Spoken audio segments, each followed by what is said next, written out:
David Bailey sent home today. He had a top 30 visit scheduled with the Jets. They told him to go home. We'll talk about what that could possibly mean, how that would affect the NFL draft props, and look at other NFL draft props. We'll look at NBA playoff futures as well. Before we get into everything, please hit like, subscribe, comment below, share this video. Visit the link in the description for the merch store. As always, wearing something for the merch store is our March is Greed Month t-shirt. You can get this as well as everything else at the merch store. We have a 15% off sale right now. Let me pull that up. 15% off sale right now. You can change the colors of these shirts. You can get every shirt you see here in long sleeve, hoodie, women's tank top, and infant onesie, and some other stuff too. You can get we have mugs, we have our apron, we have playing cards, mouse pads, baseball caps, more mugs, more baseball caps. We have blankets, baby bibs. We have everything you possibly want here at the merch store, and we'll be adding stuff in the summer. And you can go to Amazon, buy my books. The most recent one is Jerks of the College Years, where I made fun of these lovely people you can see on the cover here. It was a lot of fun to write. And then my first book was The Safety and a Field Goal, which is a top 5 topic book about the NFL. And please consider super chats and super stickers. That is the best way to support the show. It is still pretty bad for YouTube ads. We don't get paid very much, to be honest. So if you guys really want to keep the show going, please consider that super chat, super stickers. It really is the best way to do it, and to get us over the poverty line. Let's go. All right, we are joined by Andy Iskoe from thelogicalapproach.com. Andy, how are you on this Wednesday evening? I am fine. Enjoyed the Masters this past weekend. Exciting. And Rory, of course, accomplished what a lot of people didn't think 2 years ago could ever happen, back-to-back after not winning it after so many attempts. And, of course, the NBA playoffs got underway last night, or I still call it part of the playoffs because they're playing beyond the regular season, even though they call them play-in games. It's kind of like the first four. You know, they say it's not part of the tournament. Yeah, it's part of the tournament, or they wouldn't be playing it. And then the NHL getting underway on Saturday. They're playing the last regular season games tonight and tomorrow. So as we often say year-round, and especially at this point, time of the year, especially with the NFL drafts coming up in 8 days, a lot going on. A lot of things. Hopefully we can find some edges. Yeah, there definitely is a lot. The NHL honestly just wasn't even on my radar, even though I have a Penguins 70-1 ticket.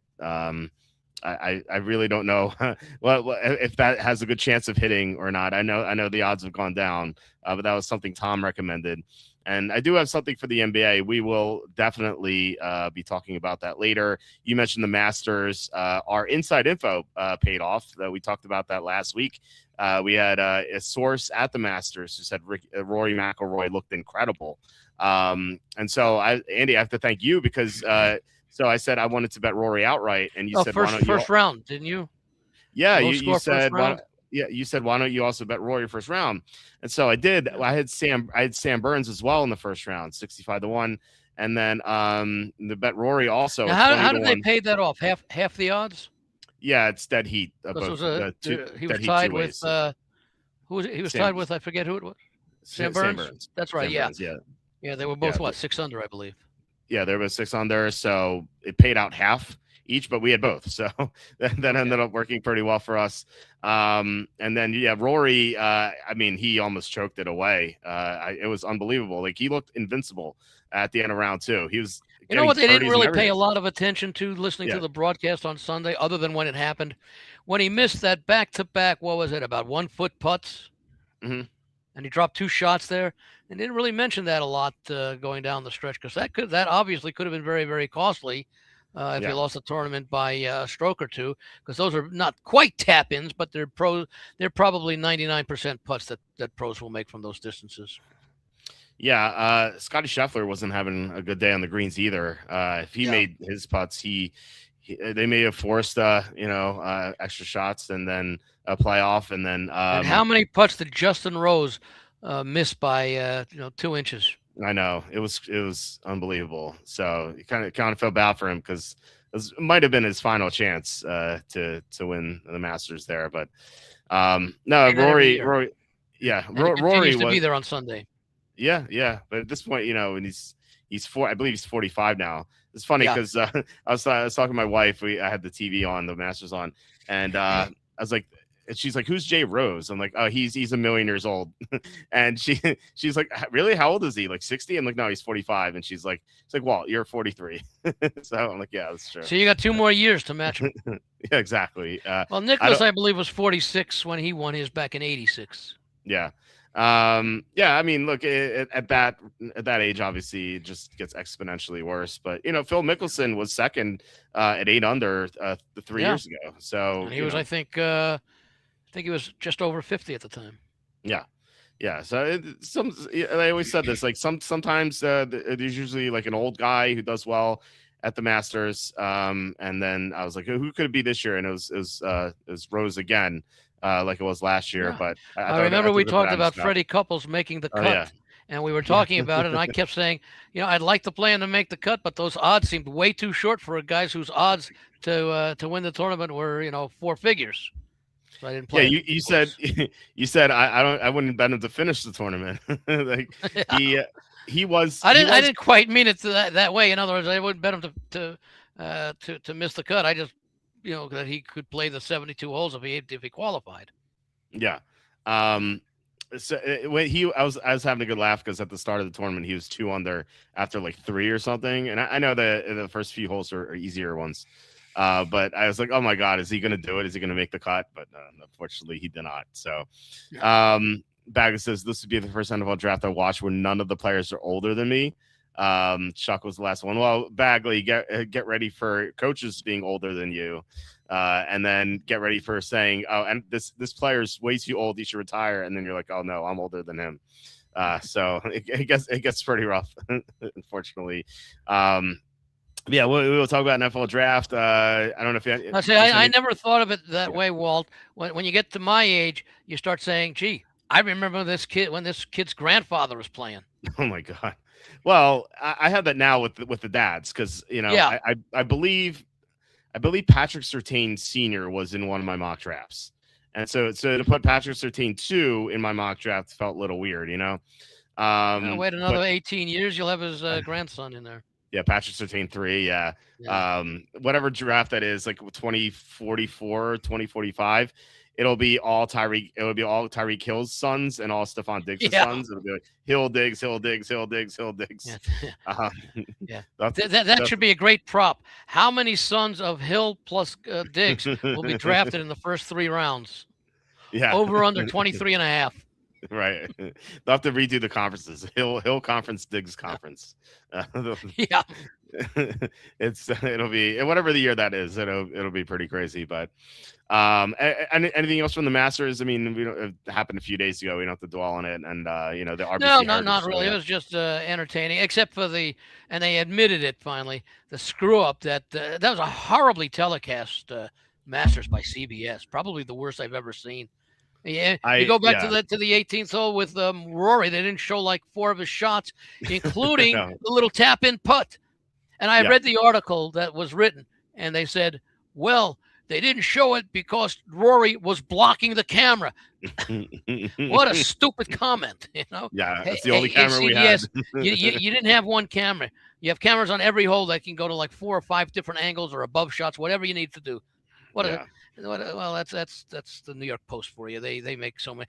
A beautiful column in the New York Post. They talked about all the former champions, Masters champions, who did not make the cut, like Bubba Watson, who was a champion, J.J. Spawn, who was not, Robert McIntyre, who was not, and there was another guy they mentioned who was not a former champion.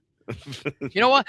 Because they all use spell checker, and as long as there's a word that is spelled correctly, even if it's out of context or there's a name that is somewhere in the database, they don't catch that. They just go for a spell checker. Yeah, New York Compost. It's unbelievable because when I worked at the Westchester Daily Local, I mean this is 21 years ago. When I would write an article, I would send it to editing, and the editor would read it, and then he would send it to pagination, and pagination would read it, and so there were like 2 eyes. Well, what's the pagination? Pagination is when you put everything on a page, like pagination. Pagination, yeah. PAGI, pagination. Yes, yeah, pagination, yeah. So, the layout. Yeah, the layout people, yeah. They were always they're inches. Yeah, they were 2 guys. They were so funny. I was friends with them. They would before they would goof around. So like before actually publishing, they wouldn't do this. Like really, otherwise they'd be fired. But they'd post like the most ridiculous headline for an article. And they would have like a competition to see like who would post the funniest headline. Oh. But of course, eventually they would put the real headline in there. But yeah, like the old New York Post headline: "Headless woman found in topless bar." It's something. Yeah, they would do stuff like that too. So it was they're funny guys. So I had fun working there. But the point is, like there were 2 eyeballs in addition to mine looking at the article. So it would be tough for them. That's professionally done. Yeah, it would be pretty tough for them to have a screw up. So, okay, yeah. So I think the New York Post should have a little contest. Okay, we have 5 errors in today's paper, all done deliberately. See, the first person who can identify all 5 wins a 1-year subscription. Second person gets a 2-year subscription. That'd be interesting. The people who win may not want it after finding those errors. Like give it back. The guy who was I guess in a parking lot for a game, had 2 tickets to the game on his windshield for the Jets. Mm-hmm. Came back before they're set to go. They're getting set to do their pregame party. Found 4 more tickets on his windshield. Well, we'll be talking about the Jets for sure. They have they made some news today, but yeah, real fast. That coverage on 18 was awful. Like coverage throughout the tournament was horrible. They had a lot. They had a lot of really, really bad, or not out of focus shots, but shots that they had difficulty following the ball. They showed. In fact, I think Rory's on the 18th was they didn't show where the ball landed. They're hitting their shots to the green. And they show a ball in a sand trap, and they can't identify whose ball it was. Right. They had to wait for the player to go, who realized where he hit it. I think it was Rory who hit it in that trap. Was the one who ended up, finding it. I think it was Rory. Yeah, I thought I was just being dumb when I saw like you couldn't see where the ball went. I'm like, is this normal? Like I didn't. No. It was so strange. I felt like I was the problem, but no. I mean, everyone was talking about it, so it was terrible. It just terrible. It's it's one of the 3 of the 4 golf events where you get a huge non-golf aficionado audience, kind of like the Super Bowl. Yeah, exactly. A lot of very casual fans, and you want to have your best production on there. Yeah, imagine to attract new fans. Yeah, imagine watching the Super Bowl and the quarterback throws the ball and you don't know where it went. Like that. That's basically what happened. And then some Jet fan comes on and says that was the Jets all year. That's true. Basically, well, especially at the end with Brady Cook. The online coverage was awful. I don't know if you had any experience with this. You mean when you were trying to watch the tournament on your phone or something? On Masters.com, they had a live broadcast. Which I had no access to my TV for a little bit, so I wanted to watch it. Well, the kids took control? Yeah. It was my son was having a meltdown. He had to put the TV on, his show on, and so basically, we had to do that. And I was like, okay, I could just watch on my phone. This will be fine. Yeah. And so I put on the live broadcast, and it says featured groups. I'm like, okay, that sounds right. Yeah. Now, what day was this? Was this Sunday or? This is Sunday. Okay, so I know they started on Thursday, and they usually have if you go to themasters.com and you want to watch live, they have like 5 or 6 different screens that you can choose from. Live action, featured groups, Amen Corner, 18th hole, whatever it is, and you can choose which one of the 6 venues you want to watch at that time. You can switch back and Yeah, they had a few options. They had featured groups. They had holes 4 through 6. They had Amen Corner, and then they had one other thing that was irrelevant. And I was like, okay, let me click featured groups. So I want to see what Rory. This is right when Rory is teeing off on 1, and Cam Young. And I was like, okay, featured groups, and they start showing Patrick Reed. I'm like, okay, they'll obviously cut back to Rory, but no, they stuck with Patrick Reed for like a half hour. All I was watching. This is what, on Sunday. On Sunday, featured groups. Wow. I was only watching Patrick Reed on Sunday. It was like, is there anything else here? I was waiting for like Rory to get to 4, so I could watch 4 through 6 Rory. It's like, so when he gets to 7, I can't watch him, but to go back to Patrick Reed. I It's thought there terrible. was a way that if you go and you click on a player and get to his bio or anything, that you could watch that player's group live. I didn't see any. Yeah, Maybe I thought maybe so. there was. I don't know. I didn't see anything like that. I even checked my computer too, and I Mm. didn't see anything. So Well, computers, you get the same thing. I mean, would yeah, you yeah, use the Masters app or you went to the Masters website on the phone? the Masters website. Okay. Yeah, I think the app gives you a few different features. Okay. Well, maybe next year I'll try it. I don't know. It's stupid. You figure you should Well, your have it kids on will the be a website. year older, so maybe you'll get more of the TV. Yeah, right. We'll see. Yeah, I don't know about that. My daughter will be a year younger than my son is now, so No. maybe she'll be at that age where she needs to watch something to calm down because she was napping at the time. My son just needed to watch his show. So, um, speaking of which, with any interest having someone proofread all the math in your bad beats book before it's released, we can talk privately if you want. Um, yeah, I guess, yeah. Why not? I mean, there's not much math. Well, there's definitely math in there. Yeah, you can. Sure. We could definitely talk about it. Yeah. What kind of math would be involved? And the reason Well, I ask that is, you talk about no, maybe they're talking about what the percentage was that you're like at what point are you a 95% favorite or something. But the math that involved might be related to the lines, and there could obviously be different lines depending upon where and when you bet. That could be a bad beat for some, and might not have been involved as a bad beat at all if there was like a 2 to 3 line difference. the thing I'm thinking of is like the Warriors Timberwolves game where the Warriors had 9 free throw shots in the final 5 minutes and they only went 3 for Right. 9. They only went 3 for 9 even though all their free throw shooters were 70% or above. And so I did the math on that with the help of ChatGPT. So we could definitely do that. Well, what was that? Sort of like what is the chance of missing nine? What was it? 6 out of 9, 3 for 9. What's the Yeah, chance of of missing 6 out of 9 if the universe is hitting 80% or something? if well, I said assuming that the players all shoot 70%, at least 70%. Okay, yeah, Even though yeah, because one of the obviously shooters there is could be the 84%. yeah, and one of them could be 56%. Oh no, they were all at least 70% from the free throw line that year. All the ones who attempted in that game, or the roster as a whole, or Of the players shooting those 9 free throws, okay, yeah, there were 4 of them, and all of them shot 70% or better from the free throw line that year. One okay, of them shot 84%, and he was one of 2. So yeah. yeah, I did the math on that. On knows more betting terminology than me, but in terms of how to combine it all into how bad of a beat was this number, I'm a statistics teacher, so I deal with this stuff a lot.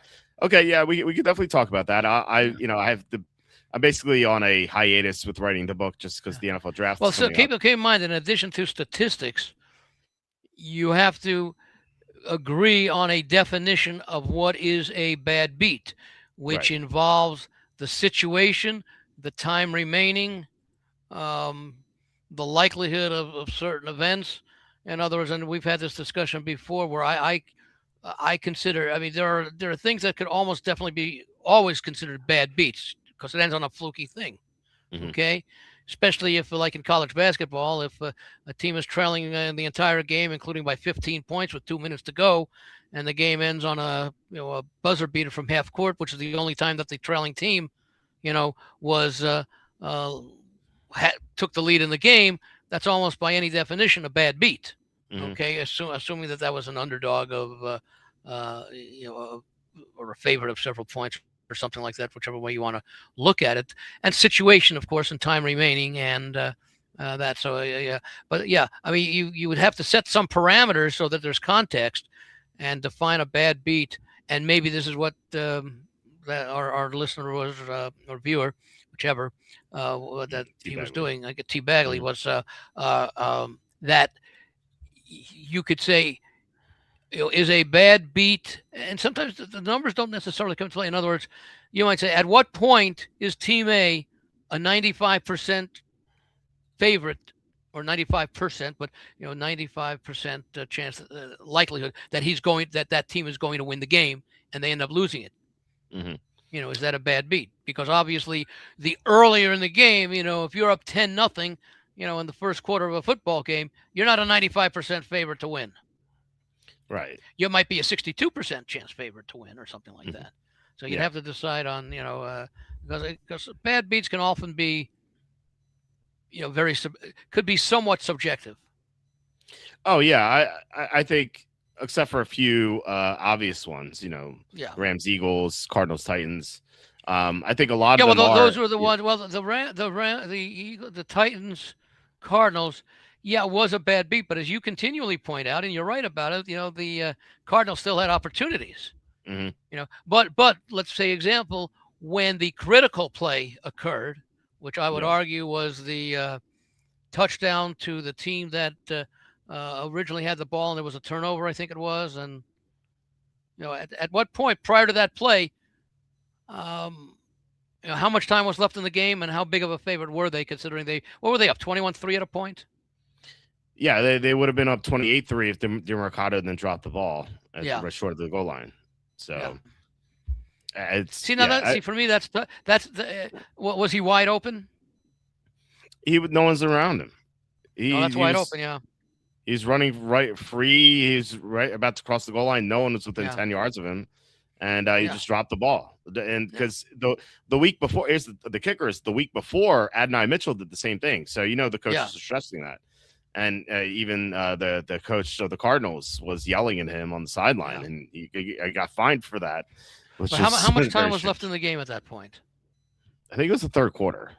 I don't know at what point in the third quarter, but it was. I haven't written that chapter yet. So if you ask me in May, I'll be able to tell you. Yeah, see that was that. You would normally say that's a bad beat, but there was still, and we're talking now about straight up winning. Forget about the point spread, right? We're talking about the straight up winning because we were talking about that in the context of Survivor. Yeah, sure. Right. Okay. Yeah. That let's say there were 4 minutes to go in the third quarter, and the Cardinals would have been up 28-3, but for that, or 27-3 if you even allow for the extra point. What was statistically their chances of winning the game? Now, the other thing that comes into play there is how do you determine that that probability? What are the factors that go into it? Are you considering the play of the two teams? Are you considering the total yardage game, the number of 3 and outs, for example? What are the parameters that are being used to determine? Well, they had a 93.6% chance of winning if they would have gone up 28-3 at that point with 3 minutes left in the third quarter. Yeah. You're right. Yeah. I mean, there's a lot to it too. So see, I don't know how ESPN does that. Well, this team had a 92% chance of winning. It's nice to know, but how do you figure it out? Because that's what I'm interested in. Yeah. Because if so, it's like this team's got a 70% chance of scoring over 60 points. Well, that's because they did it in 7 of their last 10 games. Mm-hmm. That's nice. That's not exactly, I think, mathematically valid or something like that. But it's easy to compute and easy to understand. Right. Yeah. I don't know how they do it either. I'm sure they have the algorithm and whatnot, but it would be nice to see it, I guess. But you see that all the time. It's not just ESPN that has it. It's, you see that in all the broadcasts. So. Oh yeah, no, I'm just saying. But they always have that. What do they call it? Football forecast, whatever. Mm-hmm. I forget what they call it, FBI or something. Not the football performance index or whatever they call it that gives a percentage chance. Mm-hmm. They might very well do it based on a money line. Yeah. What's the money line? Minus 150. Okay, that's minus. It's a 60% chance, I believe. Well, I think the sports books use that too to determine what the money line is. So it might just be the same thing. Well, what they do is they'll say like if you're a 2-1 favorite, you've got a 67% chance of winning the game. So if you're minus 200, they might put it at at the corresponding percentage for the wagering, but the books will also factor in public teams. Mm-hmm. In other words, if this team, if the minus 200, which suggests or let's say, I guess you do it the other way. Let's say minus 7 equates. I'm just making these numbers up. Okay, let's say minus 7 point spread for the home team is equal to minus 200 on the money line.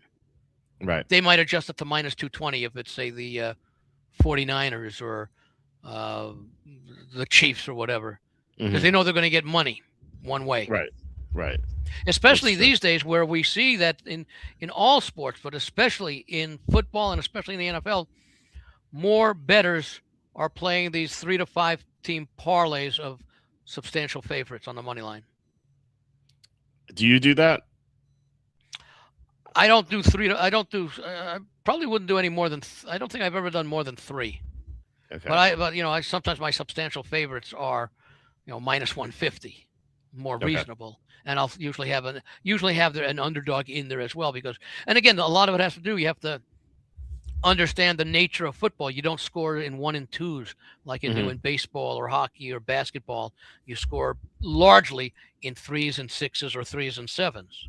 Yeah. So it's Right. a lot different when you're playing the money line as far as um, determining the likelihood of favorites winning straight up. But that's become something more important. Look, they put money lines up on the NBA games, and a lot of people were laying those big numbers in this season of tanking. Right. Yeah. Go against all the tanking teams. I was doing it at the end. I was playing first half Yeah. spreads because they were shorter, and it was ended up working out very well. Well, a One lot of of people our just play. They were just playing the big money lines and even money lines in the first half.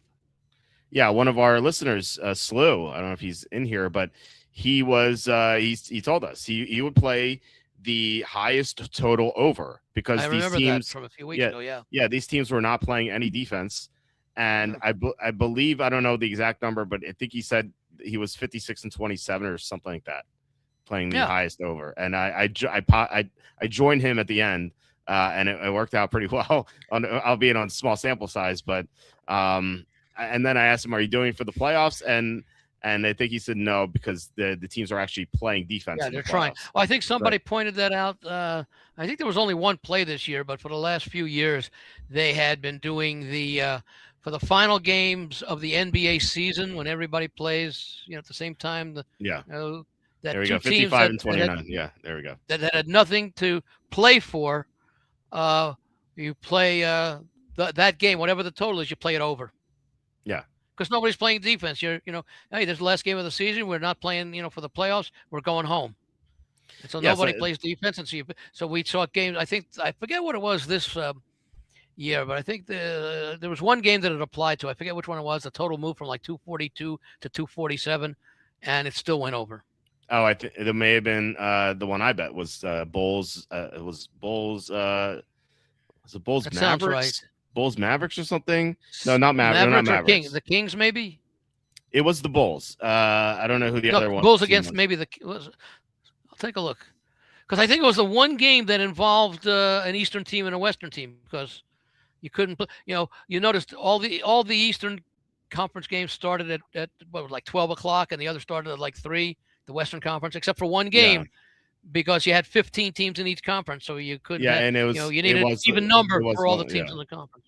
It was one Let of me the see final here. games. Yeah, it was one Let of me the see final here. games. NBA. This Um, would have been Sunday. yeah, It was. It was. Let me see. Sacramento, Bulls, Jazz, Chicago, and Dallas. Oh, it was Dallas. Okay, Yeah, okay. 149, 128. Yeah, the total was two. I bet over 248. Yeah, And what? How many points? 270 or something? 277. Yeah. Yeah, that's great. That's crazy. The corollary to that is play the same game in the first half. Yeah, Go over. yeah, for I sure. don't remember what the first half number was, Oh, it but was in insane. that First game, half was insane. Yeah, and I the think they had half, 70. I think they had 70 points in the first quarter.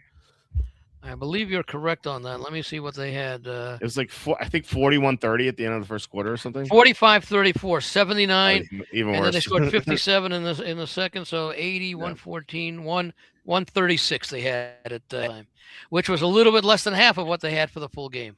Right. Yeah, it was It was crazy. But I think so. What you do is mark it down on your calendar next year for, let's say, put it down like on April 1st because we don't know exactly the final day of the season, but April 1st, Mhm. April Fool's Day, mark it down that final game of the season. Matchup between 2 non-playoff teams that have been, teams that have been eliminated. I don't know how that works like over the last week or two. Well, it worked for Slew. I mean, 55 and 29 is incredible. Yeah. Oh yeah, and yeah, it's and a he was little under 2 boosting. out of 3.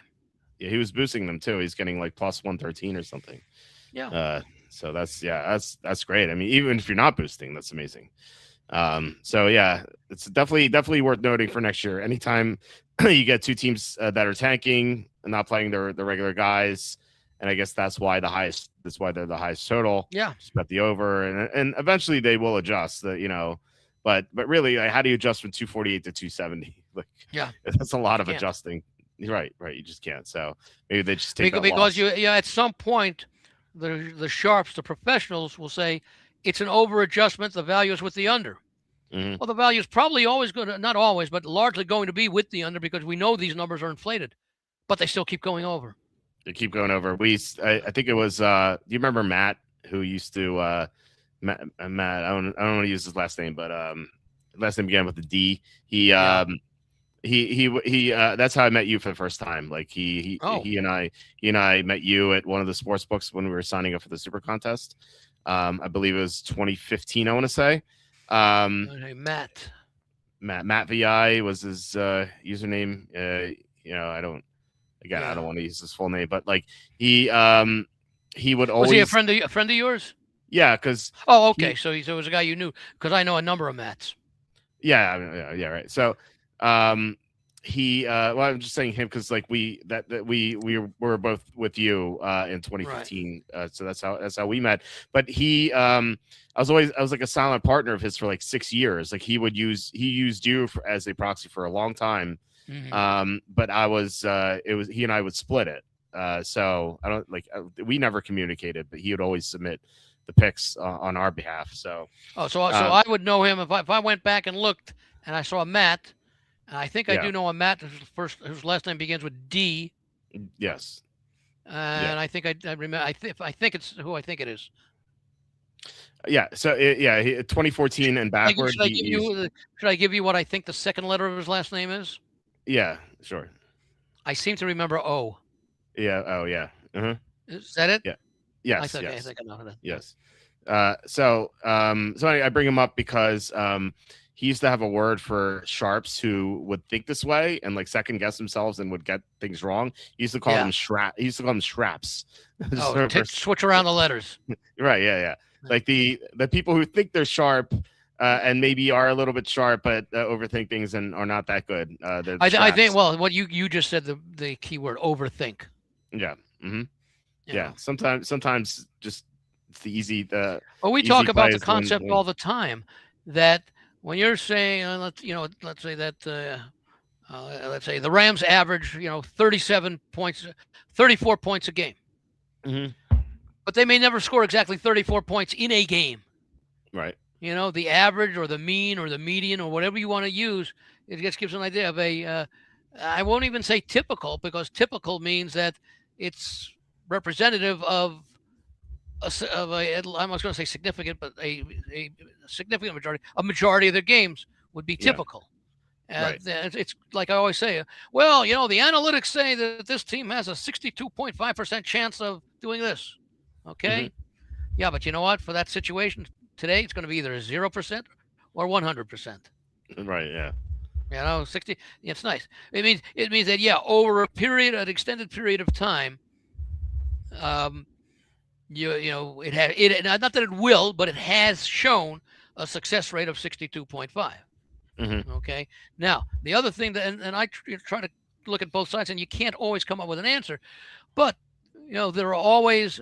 I would say, well, again, I hate doing this because I hate using the word always and never, because those are absolute terms. But there are often, for every, let's say, situational or analytic or whatever, that's 62.5% in favor in that situation, you could probably find an offsetting analytic that is applicable that has only a 33% chance or 33% probability, because there's an unlimited number of analytics that can be used, some of which are stronger than others. Some of them make sense. Some of them just happen to work. Okay.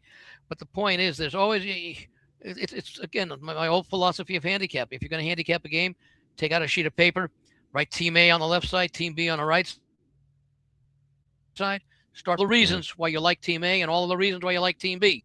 And Yeah. when you're done, you got 15 reasons to bet Team A and 3 reasons to bet Team B. Pass the game. Because Yeah. there's an inherent bias. If you can find 15 reasons for one team, and you can't find at least half a dozen, let's say, for the other team, Mm-hmm. you're not trying to find reasons for the other team. That's true. Because a lot of the reasons for Team B will be situations that are against Team A. Yeah. Yeah, I don't know. Maybe it's just maybe there's just like at the end of the year, for example, when we were betting against the Jets, and just because Brady Cook was so bad, Yeah. Back then I couldn't find any reasons to bet the Jets, and yet they're still the right play, So I don't know. Sometimes I think it just if there's a word for it. The only reason sometimes that you would bet on the Jets in a situation like that, and it's a terrible reason to do it. Well, they're due for things to turn. Regression to the mean. Well, yeah, Right. regression doesn't mean it doesn't mean it has to happen. There's a likelihood it will. But B, not only is it, it will happen at some point, but you don't know when. Yeah. Well, I'm going to bet against this team that's won 5 in a row because they're due to lose. Mm-hmm. Well, yeah, you probably said that after week 3 and 4 also, that they were due to lose. And I think Phil Steele is the one who I think popularized it and says, you keep betting on a streak, you can only lose once. Yep. Right. That's true. Now the other thing is, and I've looked at this a lot too, is that when you have a lengthy winning or losing streak and you finally get the result that ends the streak, notice how often that same result occurs in the next game. So you've won 7 in a row and then you lose a game. I think it's more than 50% that team will lose the next game. And then it becomes a little bit more, random. Yeah, I think I've noticed that too. I think you're right about that. That's a lot, psychology. It's kind of like, okay, we lost 8 in a row. We were trying so hard to win. We've won. Well, now the pressure is off. And they go out, they play loose.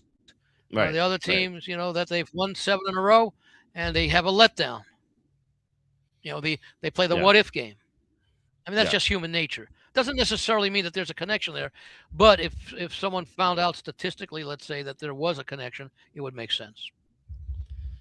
Is it true? Have you found it's true for the opposite? If a team just like 0-10 and then they win, so I'm saying that a lengthy streak, either winning or losing. Okay. That the result that ends the streak, whichever direction, repeats itself in the next game. Yeah. I remember tracking that for baseball for many, many years, and my definition of a losing streak is generally, and it's not as applicable because you don't have pitchers pitching the way that they used to, and starters don't go. But for many years, and I'm talking probably 15, 20 years ago, it probably has faded a bit, although I haven't really tracked it as closely because it's a specific number. But I would usually say once you go through a rotation, when it used to be a 5-man rotation. So once you had a streak of the 5 starters, when it didn't matter whether it was starter number 1 that started the streak or starter number 4 that started the streak. But after you'd lost or won 5 in a row, that's when you would start paying attention to it as a streak. Right. Okay. So and that's why it's not unusual, again, in baseball, because you play so many games, for there to be 8, 9, 10, 11 game winning or losing streaks during the course of a season. Yeah. Have you done a lot of baseball betting so far? Yeah, over the last couple of weeks I have. I mean, we're only about what's today, the 15th, so the season's only about 3 weeks old. Yeah. I probably for the last 2 weeks have been doing. I mean, I don't make a lot of plays. If I make 3 plays in a day, that's a lot. Usually it's 1 or 2, but sometimes 3, and it'll be more than that. And again, it's based upon the matchup. You got 50. Other than Mondays, once the season gets fully underway, and Thursdays, you're generally looking at Tuesday, Wednesday, Friday, Saturday, Sunday. So 5 out of 7 days where you got full schedules of 15 games. I got sides and totals, and of course now you have other options. Like player props, like strikeouts for pitchers, or the grand salami, total runs scored, things like that. Which will have more runs scored, the home team or the road team, whatever. See, a lot more options there. But I would say that once we get into the full season, I might have 2 to 4 plays a day. But again, it depends. Yesterday I had no plays. Okay. Today I had 2 underdogs, 1. Who'd you have to? So I had Arizona in the early game against Baltimore, and they kept getting the lead, and then Baltimore would tie it up. They'd get the lead, Baltimore would tie it up, and Mm-hmm. I think maybe Baltimore was up, then Arizona would tie it up. Ended up going to the 10th inning, tied at 5, and Arizona got 3 runs to win, and they were a modest underdog. They drew some money today, and the other one Okay. was a night game, and I had Kansas City plus a small price. They lost 2-1. Okay. I can't be upset when an underdog loses 2-1 because I do base a lot on the starting pitcher. I don't always look to play the first 5, but often I do, especially for totals. But I got the kind of game out of the starter that I wanted. If I lost the game 7-6, that'd be a little different because that most likely would have meant that the starting pitcher who I expected to go five or 6 innings would have gotten shelled. Not always the case, but it often is the case. Okay, so you would rather bet the first 5, you said, or no, I won't say. Well, if I'm looking under the total, okay. and I like to limit it to 4 or higher. I don't like 3.5 because I need 3 runs or less. At 4, I'll accept the push. Mm-hmm. Okay, it takes 5 runs to beat me in the first 5 if I like an under. Okay. And usually, and the reason I do that is that if you're a good starting pitcher, even these days, you can go 5 or 6 innings. Mm-hmm. I mean, the day of the, I think in the Smithsonian they have and I think in the Baseball Hall of Fame they have like a wall, that is dedicated to complete games. Mm-hmm. Because it's like it's like a dinosaur now. I know. Maybe you have half a dozen a year. It's insane. Yeah. No one goes past 6 anymore. I mean, if it was 1 year when I think Koufax and Marichal, I think they started a combined 65 games or something, and 58 of them were complete games, something like that. It's crazy. Yeah. 50, 60 years ago, because the relief pitchers become much more of a, it used to have, you got your starter, you got an inning or 2 for your relievers, then you got your closer. Well, now you've got 7th inning specialists. The Yankees were very good at that in the 1990s and the early 2000s when they were in all those World Series where, they'd have Mariano would be a closer, John Wetland, I think, before that. And then they'd have, here's a guy to pitch the 7th, here's a guy to pitch the 8th, and here's a guy to close it out in the 9th. Yeah. So the game has changed. But the point is that, good starting pitchers still average about 5.8 to 6.2 innings per start. Yeah. If I can find a pitcher or 2 pitchers that are in good form and have demonstrated that, I'd rather play. Now, sometimes if it's that kind of matchup and the offenses are fair to middling, I might play under 3.5. Okay. But that's rare. Mm-hmm. Generally, I won't play the first 5 over because the bullpens are made up of pitchers who aren't as good as the starters, except for your closer, who's only going to go an inning. Mm-hmm. But you will have weaker guys coming out. Now, these are the games where you're going to have like 9.5 as the total. And at 9.5 as the total, you're probably looking at 5 for the first 5 innings. Mm-hmm. Okay. I'd rather go over the 9.5 because there's a good likelihood you could see 6 runs maybe in the first 6 innings or so. Okay, maybe even the first 3 innings, but then the bullpen takes over, especially if the bullpen has been used the previous 2 games. Yeah, I like betting first 5 for that reason. I don't want to deal with the bullpen. I'd rather just go with what I know. Yeah. That's why I preface it by saying, for unders, I like the first 5. Mm-hmm. For overs, I don't want the starters to go very far. I want them to get lit up early, and then you start bringing the bullpen in. Right. Yeah, that makes sense. I bet I had Astros first 5 today and yesterday. Figured they'd get back at the Rockies if the Rockies embarrassed them last week. I think Houston had gone a whole bunch of games in a row allowing 5 runs or more. Yeah, they're usually great pitching. What happened? Like they used to steal signals and stuff. They used to. Maybe they lost their drum. Yeah. That they used to bang in the outfield. No, they've lost a number of guys over the years. A couple of guys that were off to good. Let me see what they gave up tonight. It was 3-1. Yeah, so they didn't come close. 3-1. It's 3-1 after 5 also. So, Yeah, I had that. So yeah, I've Got to been check my Seattle and Golden Knights are 1-1 after 2. Okay. okay. Okay. Well, okay. So we had a few more comments here. Let's see. Pat says great arbitrage opportunity pick 2. Yeah, I had Bailey as an underdog. Oh, we'll talk about that in a second once we get through the comments. With Charlie coming on Okay. the Yeah. show in the next few days, Charlie will be on Tuesday. Yeah, so I mentioned this yesterday. I'll mention it now because I mean we were recording very late yesterday because Kenny didn't get home till midnight. So Oh. what we're going to do is because the problem with Charlie's show on Tuesday is that he moves the line so much. I mentioned that the Membu to the Raiders one last year, he moved the line from the start of the show. It was like plus 240. By the time we were done the show, it was plus 110, like everywhere. Wow. Yeah, That's yeah. Now That's where was this at? every sportsbook. Except for okay. Bet MGM, they were late, and I had to drive to. I made a very fast trip to the Trenton Thunder baseball stadium to bet it because they're the only sportsbook that didn't move it. And I found that Bet MGM Didn't move it at all. They moved it the next day. Someone, whoever's in charge of that, must have been asleep because. You mean whoever used to be in charge of that? Right. So you got the plus 240. I got like plus 190. They moved it a little bit, but they stopped moving it. So everywhere else is plus 110. So I made the trip. And last year I didn't have Kalshi available. So I made the trip to New Jersey. I made the bet and then I came back. So anyway, so what I'm saying is because Charlie moves the line so much, I think like our like top readers deserve a chance to get in on what Charlie likes before everyone else.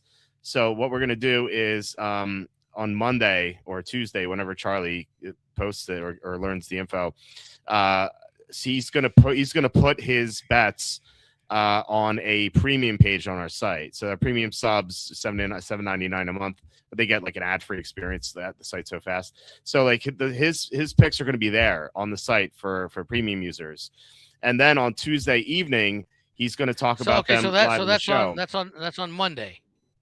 Either Monday or Tuesday morning, whenever he gets all the info. Because I know from talking to him, he said he talks to his sources over the weekend heading into the draft. So I assume that on Monday he'll have them, but maybe it'll be Tuesday. I don't know. But anyway, he will post them on the site, and then we'll have the live show where he'll talk about those picks. So our readers, not just like random people who stumble. Now that's on the premium. That you're talking. He'll post them on the premium site on Tuesday before the show. Yes. So if you're a premium subscriber, you'll be able to get the plays in actually before the show begins. Yes, right, exactly. So like you won't be subjected to the line movement. You won't, if it's only a few people betting it, it's fine. So in other words, as an example, if let's say he has a player who, when he posts that on the premium site, is minus 240, the limited number of people who will go to the premium site, by the time the show starts, that minus 240 might be only like minus 210 or 220. Yeah, plus 210. Yeah, something like that. No, or plus 210. Yeah, because the people will be right. Will have played, I guess, enough to move the line. Yeah, because last year our draft prop show we had 3,000 people watching concurrently. So like there's 3,000 people rushing to bet something at the same time. Like of course the line's going to move. Yeah. So so we wanted. You're still going to have that, but the premium people will have already made their bets. Yes. Yeah. We want our top readers to get the best number, rather than there being a mad rush for everyone to enter.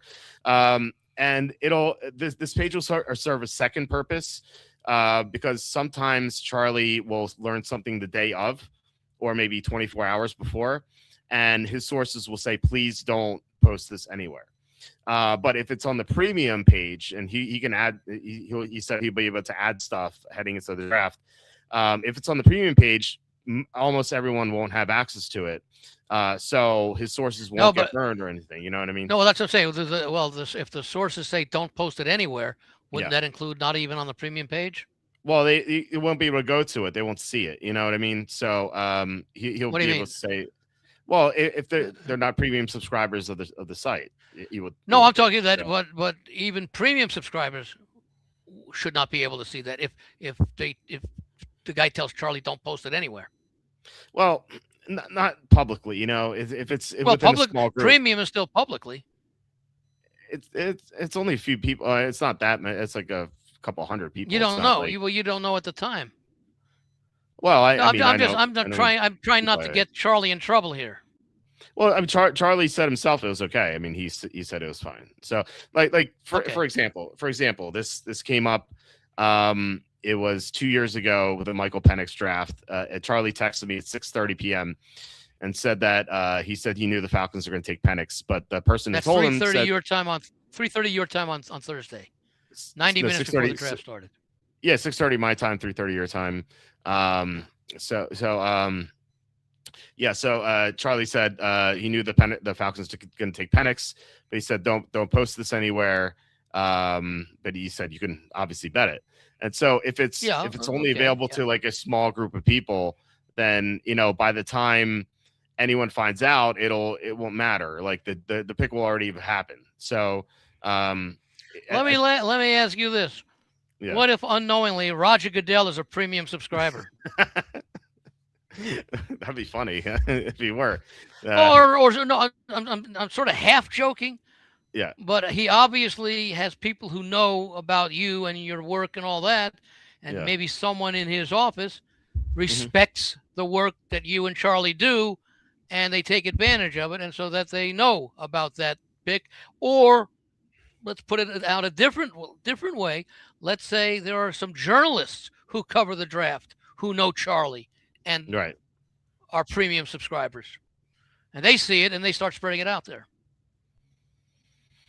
Well, I think at the time, even like that pick specifically, a half hour after Charlie called me, Ian Rappaport, I think it was Ian Rappaport, said the Falcons, he's like, I'm hearing Michael Penix might be in the conversation, so it gets out there. Maybe Ian was a subscriber to the premium picks. Well, we didn't have it on the premium back then. No, we didn't have it back then. So no, but you understand what I'm saying. That I get it, and I'm not like forcing Charlie to do it. I asked if he thought it was okay, and he said he thought it was okay. So I think it's fine. If he thinks it's fine, then I think it's fine. You know what I mean? Yeah, because it's obviously he wants to provide as much information as he can to you and the listener subscribers, but he also wants to obviously keep open that relationship with whoever might make such a request, which is an understandable request. Because all of a sudden, if it gets out, then the team picking right before the guy that Charlie talked about gets wind of it. Yeah, that's for sure. Yeah, but like I said, in that instance, Ian Rappaport even started talking about it. So if Charlie has access to it, eventually other people do as well. Yeah, right. But Charlie probably have it first, but still, it'll be out there eventually. So, like I said, if he says it's okay, then I think it's okay.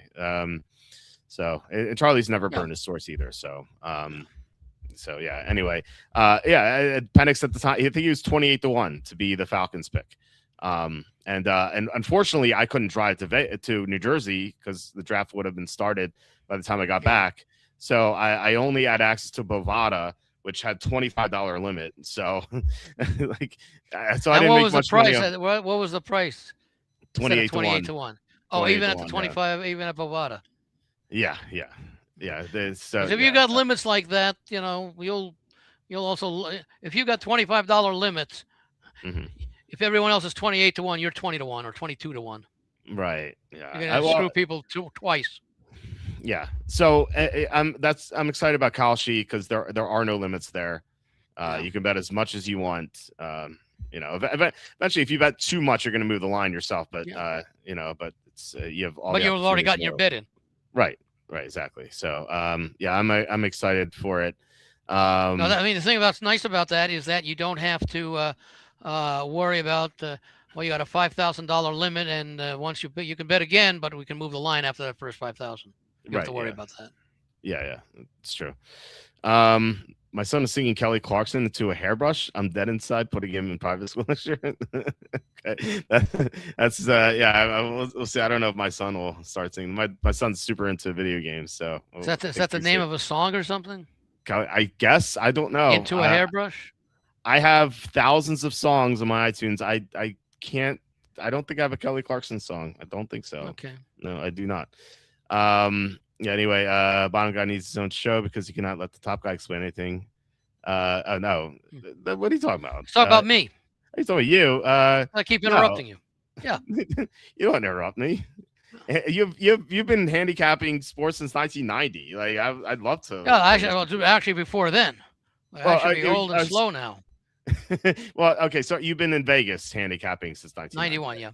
91. Okay. Yeah, you have so much more knowledge, more than I could possibly have right now. So I love listening to I No, love I having just like our the conversation where you and I. It's more like a real conversation if there are interruptions. Yeah, yeah. I love our conversation. We Yeah. when we meet in Vegas, we talk for like hours Hours. at lunch. It's great. Yeah, lunch Um, becomes dinner. I know, like the day's over, but it doesn't feel that way. It goes by so quickly. Yeah, not that the member pick didn't even win because of the trade, the stupid trade, the Jaguars trade that ruined everything. Couldn't the sports book just sign up for the premium page on your site? That's you could, yeah, maybe. I know who runs the Circa. He follows me. Benson. Derek Stevens, Jeff Benson. Benson, yeah, Benson Jeff, follows okay. me. Yeah, he follows me on X, so he could. He definitely could. You've met Jeff, haven't you? I don't think I've ever met Jeff. No, Oh, but I don't he know if does we've follow ever me. signed up downtown. We never go downtown because we Okay. just Because say we're right across the street, basically. yeah, we stayed at the Tuscany. Tuscany. Yeah. And I stayed at the Tuscany last year and I liked it, so I think I'm gonna do it again. You like their hot dogs? Oh yeah, they're great. Yeah, thank you for recommending them. They're awesome. I would not have seen them. I did have that very embarrassing moment. I don't know if do you remember that at when we were getting those hot dogs. Trying to remember. No. So they had a fridge where you could get drinks, and so you were ordering. I ordered first, and you were ordering, and I went to get a drink, and I looked at the refrigerator. I'm like, I don't see a handle. Where's the handle on the door? And I was like, okay. I looked left, I looked right. I like took a step backward. I'm like, where's the handle? And then there's a guy behind me. He's like, there is no handle. Like, there is no door. It's just reach in and take it. I'm like, wow, I feel like an idiot. Anyway, that was fun. A few days before the draft is too late for some great bets. But yeah, I mean, look, Charlie 3 years ago gave us Bijan to the Falcons. That was like an 18-1. We had Jahmyr Gibbs to the Lions. That was like a 20-1 or something, 25-1 or something. That he gave us that like 2 or 3 days before the draft. So Charlie, here's the thing, like, Charlie told me, I had a phone call with him a few days ago, and I asked him, like, when do you learn this stuff? Like, when do you talk to your sources primarily? And he said it's the weekend before the draft. So like right now, if we had him on the show, I don't even know if he could provide us with maybe a little bit more. But he will learn most of this stuff in the coming days. Like, he doesn't even have that yet. So like, what's the price on Mendoza being the number one choice? That like minus 1,000? Oh, it's worse, maybe even off the board. It's I assume it's off the board. We can check it. Well, I've Kalshi is the only thing I can look at. So yeah, Mendoza's 99% to go. If you bet $10,000, you can win $10,093. So if you want to lock up 10 grand, you could win. So you win $3? $93. 93. Oh, okay, $93. Yeah. So, yeah. If you want to lock up 10 grand for a week, win $93. Yeah. I think there are better things to do. Some great bets. Yeah, some great. It's like the old thing about betting. What'd you say? I was going to say that's the same thing like betting that there won't be a safety in the Super Bowl. Yeah. Minus 900. Then all of a sudden there are 3 Super Bowls back, 12, 13 years ago, where there was 3 straight Super Bowls with a safety. So some sharp guy who was getting value at minus 900 just lost on a $100 bet $2,700 in 3 years. It'll take 27 safetyless Super Bowls just to draw even. Well, there's the streak thing that you're talking about. It's we had a long streak of no safeties, and we had a safety, and then we had more safeties. So yeah, there we go. Yeah, some great bets have moved. Which ones moved? I mean, so when Charlie was on last time, I think it was 3 weeks ago, he said he loved to the Titans, and that he moved the line again. It was 35% at Kalshi, then it moved to like 52%. So what's the prop? Jeremiah Love to the Titans. Love. Okay, yeah. use the word love. I was thinking as in I love something or yeah. other. You're talking about love to the Titans. Okay. Right. He was like plus 150 or something, and by the time the show was over, he was like minus 105. Where is it now? So here's the thing: it moved a couple of times. So right now I hear the your Redskins or Commanders. It's Jeremiah Love right now. He's 53%. So is that wait, updated odds? That's weird. I don't understand why they would move that much. Like $10, $100. It's for some reason it's moving a lot here. I'd have to. Like sometimes Kalshi is weird. It just really moves the line. It moved from 53% to 67% just on a $100 bet. So I don't know why. I got it at to 30. Go where? Is that to go number 4 or to go to a specific team? To go number 4, yeah. Doesn't matter the team. Yeah, it doesn't matter the team, yeah. So trades don't affect it. Right. Although exactly. I would imagine, and maybe because again we don't have Kalshi here in Vegas yet. Okay, that's the one I'm looking for. The team to draft. Yeah. So what is this? It's $100 to win 199. So it's what about 101? Yeah, it's a minus one to win 199. That's almost 2 to 1. No, 101 to win 201. So it's this is minus 101 on Jeremiah Love. Yeah. So so it was that's to win or to collect. To collect. 201. To collect. Yeah, so you win 101. That's almost 2 to 1. No. Sorry. You get paid out in total 202. So that's including. So that's basically even money. Yeah, minus 101. Yeah. At 101, win 101. Yeah, it gets paid 202. It just moved again. It's plus 100 now. Yeah. So anyway, it was here's what happened with Jeremiah Love. When Charlie was on the show, it moved from plus 135 to minus 105. And then Adam Schefter a week later said that he didn't see the Titans drafting Jeremiah Love, which I don't think was based on any sourced information. Just didn't sound that way. He just didn't think it would be. Oh, okay. You're at Tennessee. I'm sorry. You're looking at Tennessee now. Okay. I was going to say what Washington would be. Okay. Yeah, we can look at that in a second. But so anyway, it moved from minus 103 to plus 135 to plus or minus 105.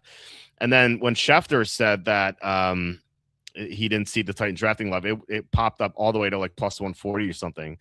And now it's back down to plus 100 because I think people are betting, or I recommended it on the site. So Tennessee. Tennessee. So that moved. And we could look at Washington. I don't think he's getting out of the top 5 because if the Titans don't draft him. Yeah, if the Titans don't draft him, it'll be the Giants. So Charlie recommended the Giants as a hedge just in case like Arvo Reese or David Bailey falls to them. But to the Redskins, he is plus 240 right now. That's 28%. Mm-hmm. Yeah, and to the Giants, which is very realistic, he is plus 534. See, I don't know why the Giants are so. They already have their running back.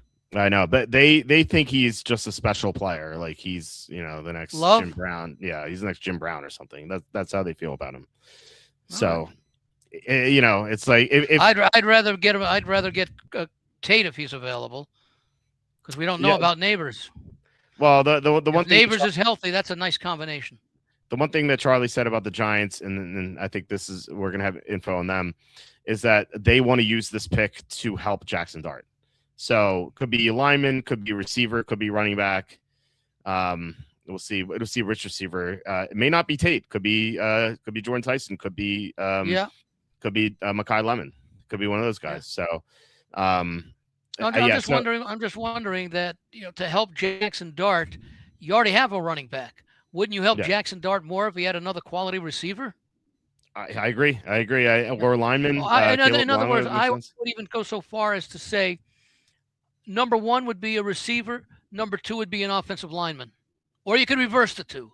But I would take a receiver and or an offensive lineman before a second running back, unless you are able to trade Scatterboo for some more draft choices. Then you take Jeremiah Love with that. What number pick do the Giants have? 5. 5? Yeah. Yeah. Yeah, right. They could change Scotabo, but he's coming off the injury, so that could be just Yeah. selling low at this point. But I don't know. Like if this is a stupid example, but just hypothetically, just humor me here. Like if the Giants believe that Jeremiah Love was like the Michael Jordan of running backs, like if you had a great shooting guard, like would you pass on Jordan because I have a great shooting guard, I don't need him, I'd rather have a center, and we saw the team do that in that draft. So Well, the only thought there goes, and I don't know, there's a legitimate reason. They had such kind of a back, but Saquon Barkley. yeah, it didn't do anything for them. And the fans let him have it after, and the fans did not like that before he played that season with Philadelphia. Yeah. Mm-hmm. As soon as they didn't match the offer or whatever, I don't know. I don't know what the actual truth was, and maybe Barkley wanted to leave the Giants all along, and so that if the Giants even came in and matched or slightly exceeded the Philadelphia offer, he may have refused. We don't really know that. Maybe we never will. I don't know. Okay, maybe it's been out there somewhere. But the point is that you've got a really good talent in Neighbors, and you want to help Jackson Dart. Mm-hmm.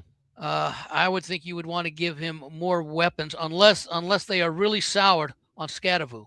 How much did he rush for last year? 700 something. Well, he got hurt in that Eagles game. Yeah, I know, before he got hurt. Yeah. I don't know what his numbers were, but he did a lot of work in he had 410 rushing yards, but he did a lot of work as a receiver too. Yeah. So 5 touchdowns, maybe which is something that Barkley did not have as a strength. Right. Well, I mean, he can catch the ball, I think. He was adequate, but he also missed some key passes too when he was open in critical situations. But so 207 receiving yards, two more touchdowns, so he had 7 touchdowns. It was a baby McCaffrey. Yeah, it's 5. He started 5 games, and remember early on, he wasn't getting that much of a workload, and it increased a lot more after that. So when he showed he could handle it. Yeah, and then he got hurt, and then that in-game bet was so easy to make, and I hate profiting off injury, but like I just saw the looks on the Giants' faces when that injury happened. They looked so dejected. I'm like, there's no way the Eagles are not winning this game by 1,000,000 points. So I remember live betting the Eagles at that point, but that was the rematch, right? Yeah, the rematch. So, I think that I love Scotabo. I've been drafting him in our fantasy drafts in the 5th round every single time. But if they're smitten with Jeremiah Love, I get it. But I agree with you. I would still take a receiver or a lineman. It just seems like a waste to take a running back. So yeah. Anyway, by the way, the other thing is when you compare what you want to give Jackson Dart. Now it's changed again, and for many years, in the 80s and the 90s, running backs were huge. And then, of course, it went to a passing league tremendously. And now the last few years, and I thought it should have been a little bit longer, more than that, running backs have been in vogue again. Yeah. But they're still not a premier, premier or prime position when it comes to offenses now because of the proliferation of the passing game. And we know that Jackson Dart can do that. Now, I suppose one of the reasons that if you have Scadabu and Love, you've got 2 quality running backs to split the time, which means that Jackson Dart can be a lot more judicious when his decisions to run the ball. Right. Yeah. Which is something that the Giants would like him to cut down on. And you now have 2 good running back options. It allows them to do that. Yeah. I'd still go for the wide receiver offensive lineman, but I'm not drafting. My job's not on the line. Right. Or if they draft a lineman, then he may not have to run that much either. It's you could do it that way as well. But the thing is, his running is still such an asset. He's so effective at it.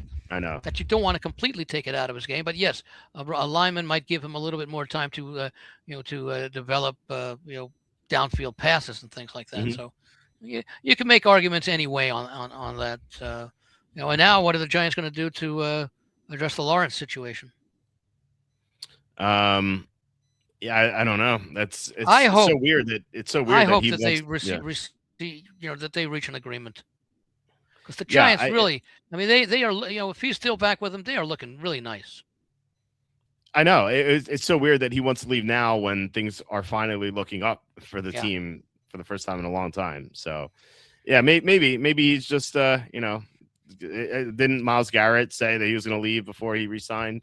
Yeah. Um, so Well, I team think the Lawrence players said see that as I well. think they've been negotiating for like 2 or 3 years to reach a Mhm. contract, and Yeah. he may just be frustrated and say, "Hey, you said 2 years ago we were going to get it done in the off season. You said after the 24 season we were going to get it done. I don't know if Mhm. you're lying to me or just trying to buy time. I've had it." Yeah, could be a negotiating ploy for sure. No, Leverage it may no really longer well. be a negotiating ploy. He may Yeah, just say, "I want out of here," that's true. Yeah, could unless be. the Giants come through with something that exceeds perhaps his asking price. Hmm. Yeah, yeah. That's for sure. I don't know. I mean, if he gets the number he wants, maybe it just stays. Why Yeah. not? Anyway, will there be any kind of notification system when they're paid? Yeah, I'll post it on X. You'll see that. I'll post it multiple times on X and also Facebook. Um, let's see. It's so different when randoms are in here. Yeah, the NFL draft season. We have people who usually don't comment. It's pretty fun. Oh, Um, yeah, Patch says over 5.5 receivers went from plus 160 to minus 110. Still think it's a great bet. I think so. I guess so. I mean, you have the top three, hmm, and then you have like a smorgasbord of like guys you can go in the 20s. You have like Omar Cooper, Denzel Boston, Casey Concepcion. It's six right there. But they're not all guaranteed to go in the first round. Like I think I have Cooper early in the second round, but not it's not because I wanted him there. It's just because like I ran out of spots for him. I who else is there? I think that might be it for let me see. Let me see for sure. So there's hold on, it didn't work out so well. So yeah, Tyson, Tate, Lemon, they're the top three. They're definitely gonna go. There's Boston. Um, maybe Chris Bell. I doubt it though. Concepcion. And then Bernard's gonna go second round. And Cooper, and that I guess that's it. So it's either going to be five or six. And I know people like Chris Brazell as well, but I don't see him going first round. what's the So number on quarterbacks in the first round? 1.5. well, this is funny. So you're gonna get a kick out of this because we had Ben Wassey on, and we were both laughing at this. I hope they still have it. Let me see if I can find quarterback. So, do they have quarterbacks? No, they only have like third quarterback, second quarterback drafted. Yeah, here it is. It says no second quarterback drafted. The 1%. You can actually bet this. You can bet. Oh, so It's that's just a, basically over one or over 1.5.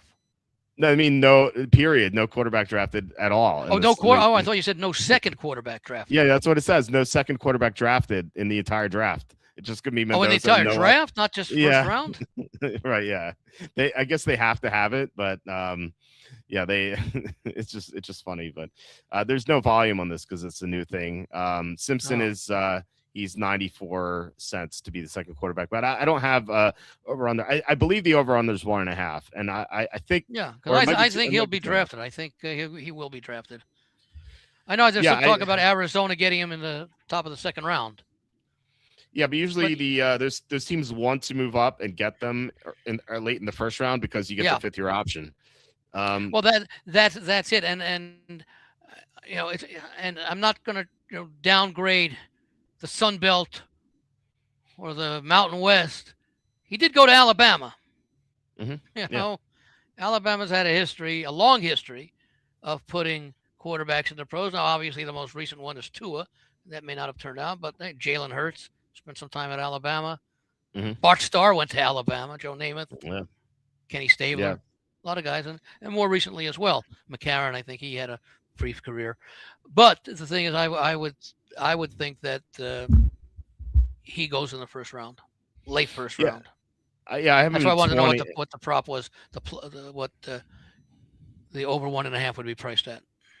Yeah, I don't, maybe someone could help us out there. So I believe I have him going 20 to Arizona because I have Arizona and Dallas trading three for Okay. 12 and 20, and part of that is because the Cardinals like Simpson, Yeah. But I don't think they believe he's going to be there at 34 because the Jets also need a quarterback. So I initially thought that they'd move up in 34 to like 25 ish or something, and then draft Simpson there. But they really, and this is source information. I know the Cardinals are like dying to trade down, and so they want to get Francis Maunoa at Oh, 12. the lineman, offensive lineman. Yeah, the Miami lineman. Yeah, Yeah. so that is their goal, and then I would assume at 20 they would take Simpson unless they think they could still move up from 34 to like 25. So I saw somewhere today, and at first I said I can't see it. And then I said maybe they're planning ahead.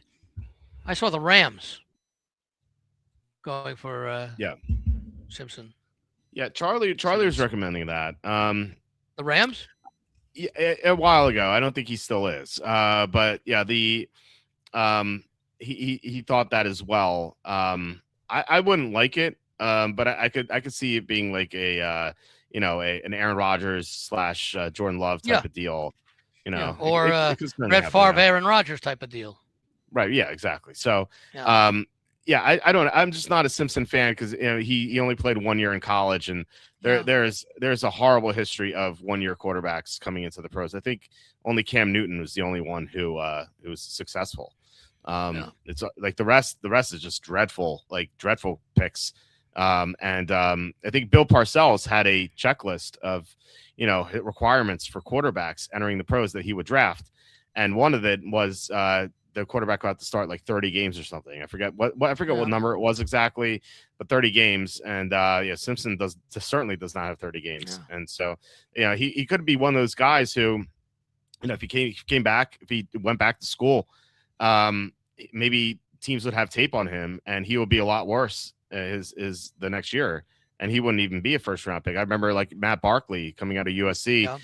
In 2012, Mel Kiper himself said that he believed Barkley would be the top pick in the next draft, and Barkley ended up going in the 4th round because the tape on him, or teams had tape on him the next year, and he was dreadful.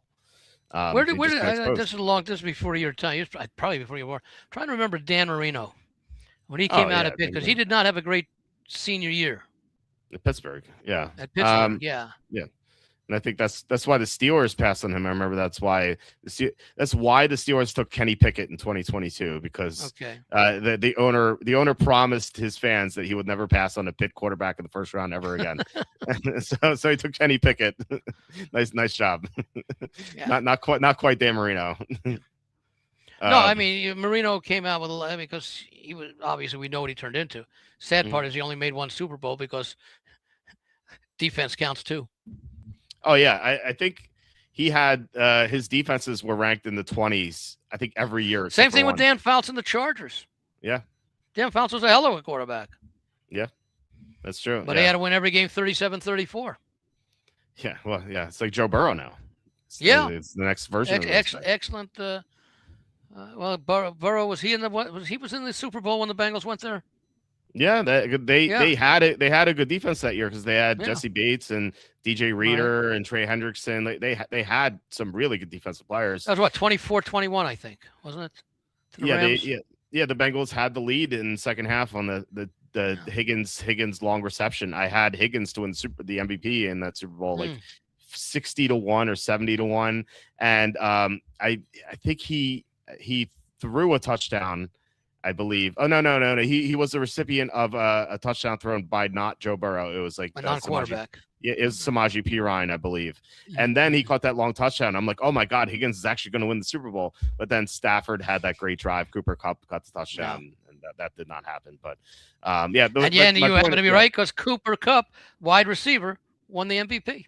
He did, yeah. So right position, wrong team. Yeah. So anyway, I mean, the Bengals had a great defense. Not great. They had a good defense that year. But then Reader left, Bates left, some guys retired. They just never replaced them, and now they just have a dreadful defense. And that's Paul Brown said we can get to the Super Bowl without a huge payroll. Yeah. Yeah. Mike Brown. Mike Brown. Yeah. That's Paul Brown would have said the same thing. His daddy would have said the same thing. I think I told you they're the stat on their scouts, the Bengals department. Did I ever tell you that? Yeah, say it again because I enjoy it. Yeah. So I think it was either ESPN or NFL Network. I think it was ESPN.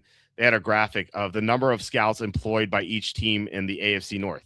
And so I don't know if these numbers aren't correct, but they're in the range. It's like Ravens 27, Browns 26, Steelers 24, Bengals 4. There's 4 scouts in their whole team. And it's funny how the last name of all 4 scouts was Brown. Right.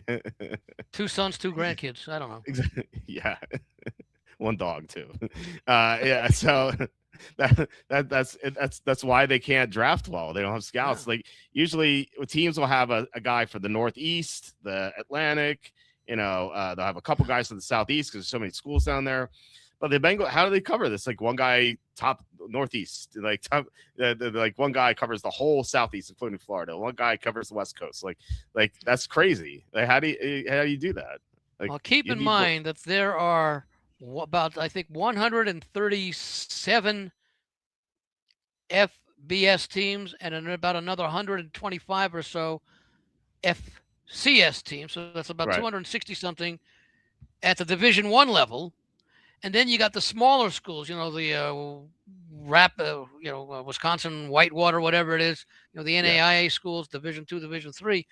Mm-hmm. And look at some of the small schools that Jerry Rice made the Hall of Fame going to Mississippi Valley. Yeah. Walter Payton, Jackson State, I believe it was. I think it was those are Chattanooga. What's that? It's Terrell Owens, UT Chattanooga, I think. Tennessee Chattanooga. I believe so. Yeah. The point is that there are more and more schools to be covered, and it used to be that because now basically every game is either on TV or streaming somewhere.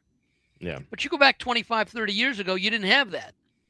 So you actually needed scouts to scout some of those small schools, and it was hard to get film on a lot of the teams that might have gone to Wisconsin Whitewater or whatever because you would think, and it's understandable. Well, if you're any good, you're not going to be playing at a school like that. You're going to be playing at an Alabama, in Illinois, even a Kentucky or something like that. Mm-hmm. So that you need to have much more participation in scouting than ever before, and your description of that graphic showed it by the number of scouts that the Steelers, Ravens, and Browns have. That compared to what Cincinnati has, because if you don't put it into your scouting, you are at a hell of a disadvantage because your opponents are. Yeah, absolutely. It's such a big difference. I mean, to have the Ravens and Steelers, who are always contenders in that division, and the Browns aren't, but still, like, it's not because of bad drafting. It's just they haven't had a quarterback. But yeah, I mean, like having Joe Burrow and just missing a draft at the draft. Like if they didn't have Burrow, I mean, we saw what happened this year. Like that would be them every year. Yeah. Just well, the last few years, what was it? 3 straight years they haven't made the playoffs. Yeah. I mean, Burrow missed a chunk in 2 of those seasons, and like if you need a healthy Burrow to even have a sliver of a chance to make playoffs. I think the last 2 years, 24 and 25, though, down the stretch, they did start winning. Yeah. And, they had chances to make the playoffs in both seasons, but some of those early season losses hurt them, although they did start 2-0 last year finally for the first time. But, the lack of, and again, we said it last year, the unwillingness to sign Hendrickson. Mm-hmm. Yeah, just keep getting worse. It's he might have made a difference because it only was 1 or 2 games that the Bengals had to win down the stretch. Remember, they were without Burrow for a while. Yeah, Hendrickson might have made a difference last year between what they finished 8-9, 9-8, or whatever, and 10-7, which probably gets them in. Yeah. It's always right there. They would have lost right away, but I guess you never know. You never know what could happen. Yeah. Anyway, couldn't have done worse than the Texans. Yeah, that's true. The Texans at least won a game in the playoffs, and then they capsized against the Patriots and that embarrassing game by CJ Stroud. Yeah.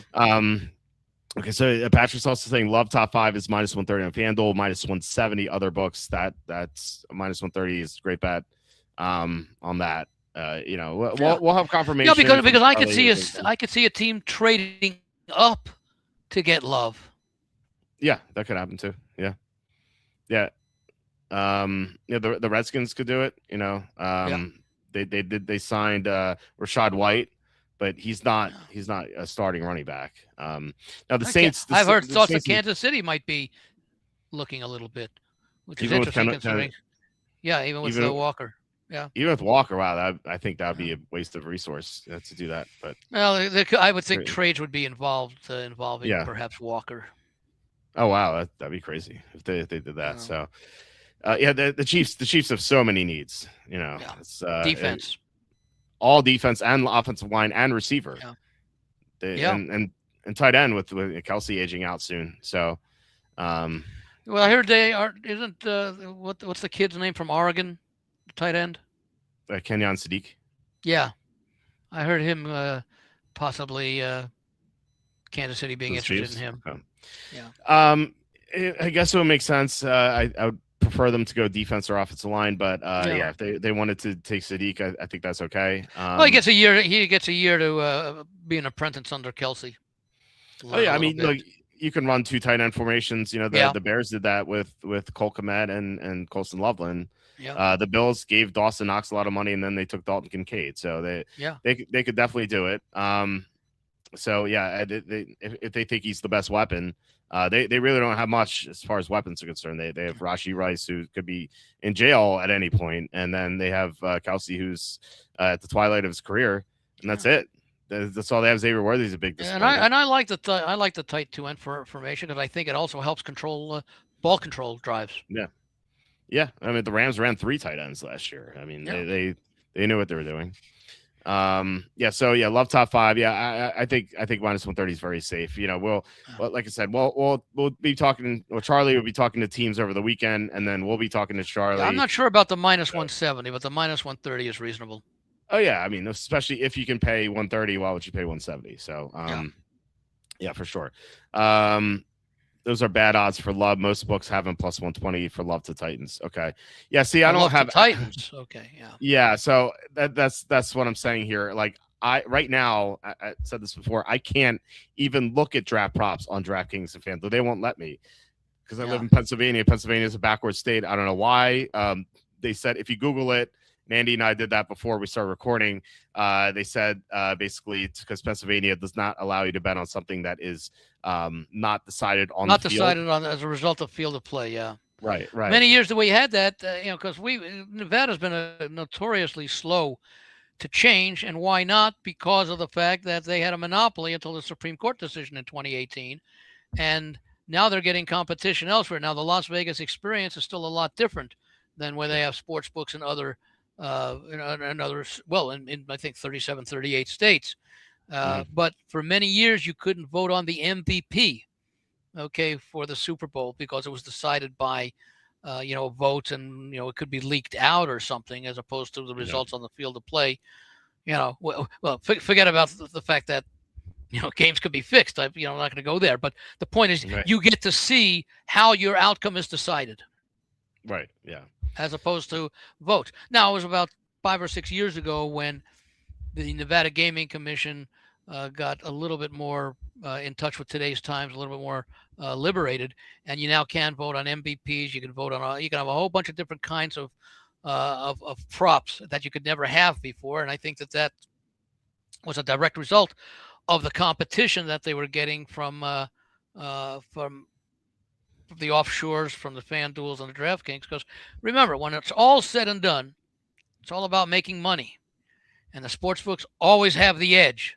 Mm-hmm.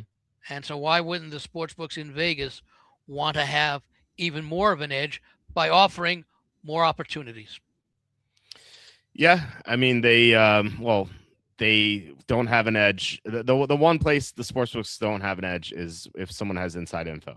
Yeah, well, of course, that's it. Yeah, but then there again, and I'm not going to say it's inside info, but if you win too much, the sports books can bar you. Right. Well, if I have a customer and I know that this guy's hitting 65, 70% because we see him, we know what he's betting, I'd like to have his action because I can more than make it up by moving the line in the direction that we should move it, and have other people say, oh, well, we're not going to bet across the street because we're getting a better number here. Mm-hmm. And why are we getting a better number here? Because the sportsbook's setting the line based upon what their winning bettors do. Yeah, I agree with that. I don't understand why you would bar him. Just bet what he's betting, or hire him Yeah, to set the lines. I don't know. yeah. Um, Well, yeah. I don't So think they could I afford him for the money he makes betting against them and the other books that he bets, or that they, because there's more than well, one. But the point is that that's quote. It's not quote unquote inside information, because inside information is that that Brad Pitt won the Oscar. We mhm, work for the accounting firm. We know right, that's inside information. The fact that you right. have a winning sports bettor isn't inside information, but it's respected money. So it's interesting. So hypothetically, like if you're running the circa, for example, and you get this guy and he's 65-70% over a long period of time, um, wouldn't like why wouldn't you hire him, get the info, and then you could just bet elsewhere. You could bet elsewhere, and we'll have that info, so we could set a better line for ourselves and make money betting your plays. I don't know. There might be something. I don't know if that's ethical. Not that that would stop people necessarily, Yeah, but no. But I wonder if there might be something. Um, and in fact, I believe there is something that you cannot have on your payroll somebody who's betting at your property, no, they at your could they book. could bet on other properties. I mean, the person they hire, Yeah, it's called Joe Smith. Joe Smith can you can have him as a consultant to set the yeah, lines, and he could bet at other properties. yeah. No, that is permissible. I don't know if there's some word would get around, first of all. You think? Yeah, Okay. and I don't know. And then again, the guy who is having the success may have a network of bettors across the country who he's feeding that information to. That's true. That, Yeah. that that's why I said I don't know that they could pay him enough to have him give up.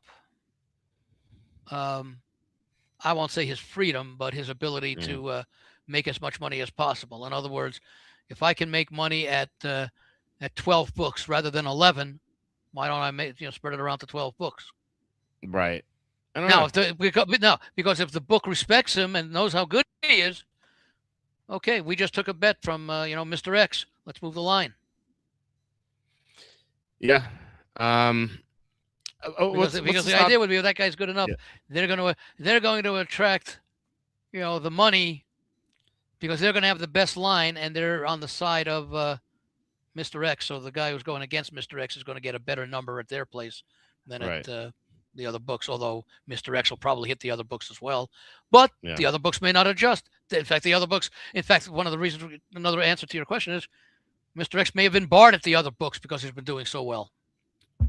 I always wondered that. Like, if Mr. X is barred, why can't he get Mr. Y to make his best for him? They do that, but sometimes there's a law against using runners, and it may be hard to specifically identify it, but you get a pattern. Same guy shows up, same book, same time of the day, whatever, betting, dimes, 2 dimes, 10 dimes, Mhm. whatever. It's easy to figure. But look, the criminals are always a half step ahead of the good guys. That's true. That's Um. just sad the way it worked. I mean, unless you're one of those guys who's getting the advantage. Excuse me, Right. but there's there are always people trying to, and some succeed in gaming the system. Yeah. If hypothetically, if I was Mr. X and I was this great at betting, I would have a whole alphabet. I'd be like, Mr. A, you're going here today. Mr. B, you're Well, going in a there. sense, that's what Billy Walters had done Yeah. Yeah. and I think continues to for many years. He had a Yeah. worldwide. Did you ever read his book? No, I saw his interview on 60 Minutes, but I never read Oh, his book. that's like 15 years ago. Read the Yeah. book; Yeah. you'll find it very interesting. Okay. Well, But yeah, I'll look it I up. think Yeah. I think it's called Gambler. Gambler. Okay. I will I think read that's it. what it is. I got I'll it. read it. It's probably 2 3 years ago now. I'll read it Yeah, when I go to Vegas. I always read. Yeah, I read one book a year when I make my you trip could to read it Vegas. on the plane. Yeah. Yeah, That'll no, be it. Yeah. but that's basically what he did. He had experts. He had guys who covered the weather in the eastern part of the country, covered the weather in the southeast, whatever. All these things, and did analytics and everything, and had a lot of really good sources, and basically utilized that information to When he went to prison, it wasn't for his sports betting; it was for insider trading, supposed insider trading. Yeah, someone who That was worked a for him. situation with Phil Mickelson. Oh, was it? Okay. Yeah, Scott, Um, it- supposed stock tip. I'm not quite sure how that all worked, but and meanwhile, no one in Congress uh, will go to prison I for was just that. I was just going to say, if they're looking to put people away for insider trading, they got 535 people plus 100, Exactly. 435 people, and another 100 that they could probably investigate. Oh, yeah, and all the staffers who are there forever. Yeah, yeah, Staffers and absolutely. the spouses and cousins and Yep, all that. yep. Yeah. They get away for it for free. It's Yeah. that's the how do you get out of a insider trading charge? Just run for Congress. Yeah. So that's Or how you get do it. elected. Yeah, get elected. Well, yeah, you have to get elected. Yeah, Well, what's the yeah. number one job of a congressman? Getting reelected. That's their Yeah, number one job. Yeah. that's crazy. They spend most of the time uh just fundraising and stuff rather Yeah. than doing stuff. It's I have crazy. absolutely no confidence in the Congress. I have absolutely no sympathy until they come up with a law that says if the government shuts down for whatever reason, congressional members don't get paid. Absolutely. Yeah. That should That be should be that should always be the case. I would not apply that to the staff hmm because they're not involved. I mean, they may be advising, but I'm sort of undecided about the staff actually, because you could make a case that the staff does a lot of the legwork for the actual representative, but I still don't Yeah. know that they don't make the salaries that the representatives do. Yeah, I mean it's permanent Washington. And not to turn this Yeah, into a political, but like, yeah, I'd love to see that you can't serve consecutive terms. Just because that way they wouldn't spend their time working fundraising. yeah. They would be spend time working, and then in the 2 years off, they could fundraise for the next election. You know, Yeah. I don't know. I mean, I understand the reason why you wouldn't want it. It's unfortunately, if you go to the philosophy behind the founding fathers, it made sense. right? Because in theory, you were going to have not necessarily professional Congress people. You're going to have representatives of the people, and it would be in addition to their regular job, and they wouldn't get paid a lot. And Yeah, it's changed a lot over the years. But in theory, because we do not vote for the president, we vote for the electors. yeah, yeah. Okay, Yep. but in theory, um, if this is truly to be a democracy of the people should have their say. And if they hmm have a congressperson who they think is doing a good job, why not send them back? Yeah. Well, But unfortunately, that's corruption a good gets point. involved in a lot of it, and a lot of people Yeah. are, don't deserve to be back. But again, it depends how strictly you want to adhere to democracy. I mean, we now have the rule that you can't have, the law, the amendment that you can't have a president serve, more than two terms, more than two, Yeah. be elected more than hmm twice. You know, but if it's a democracy and the people want them, you know,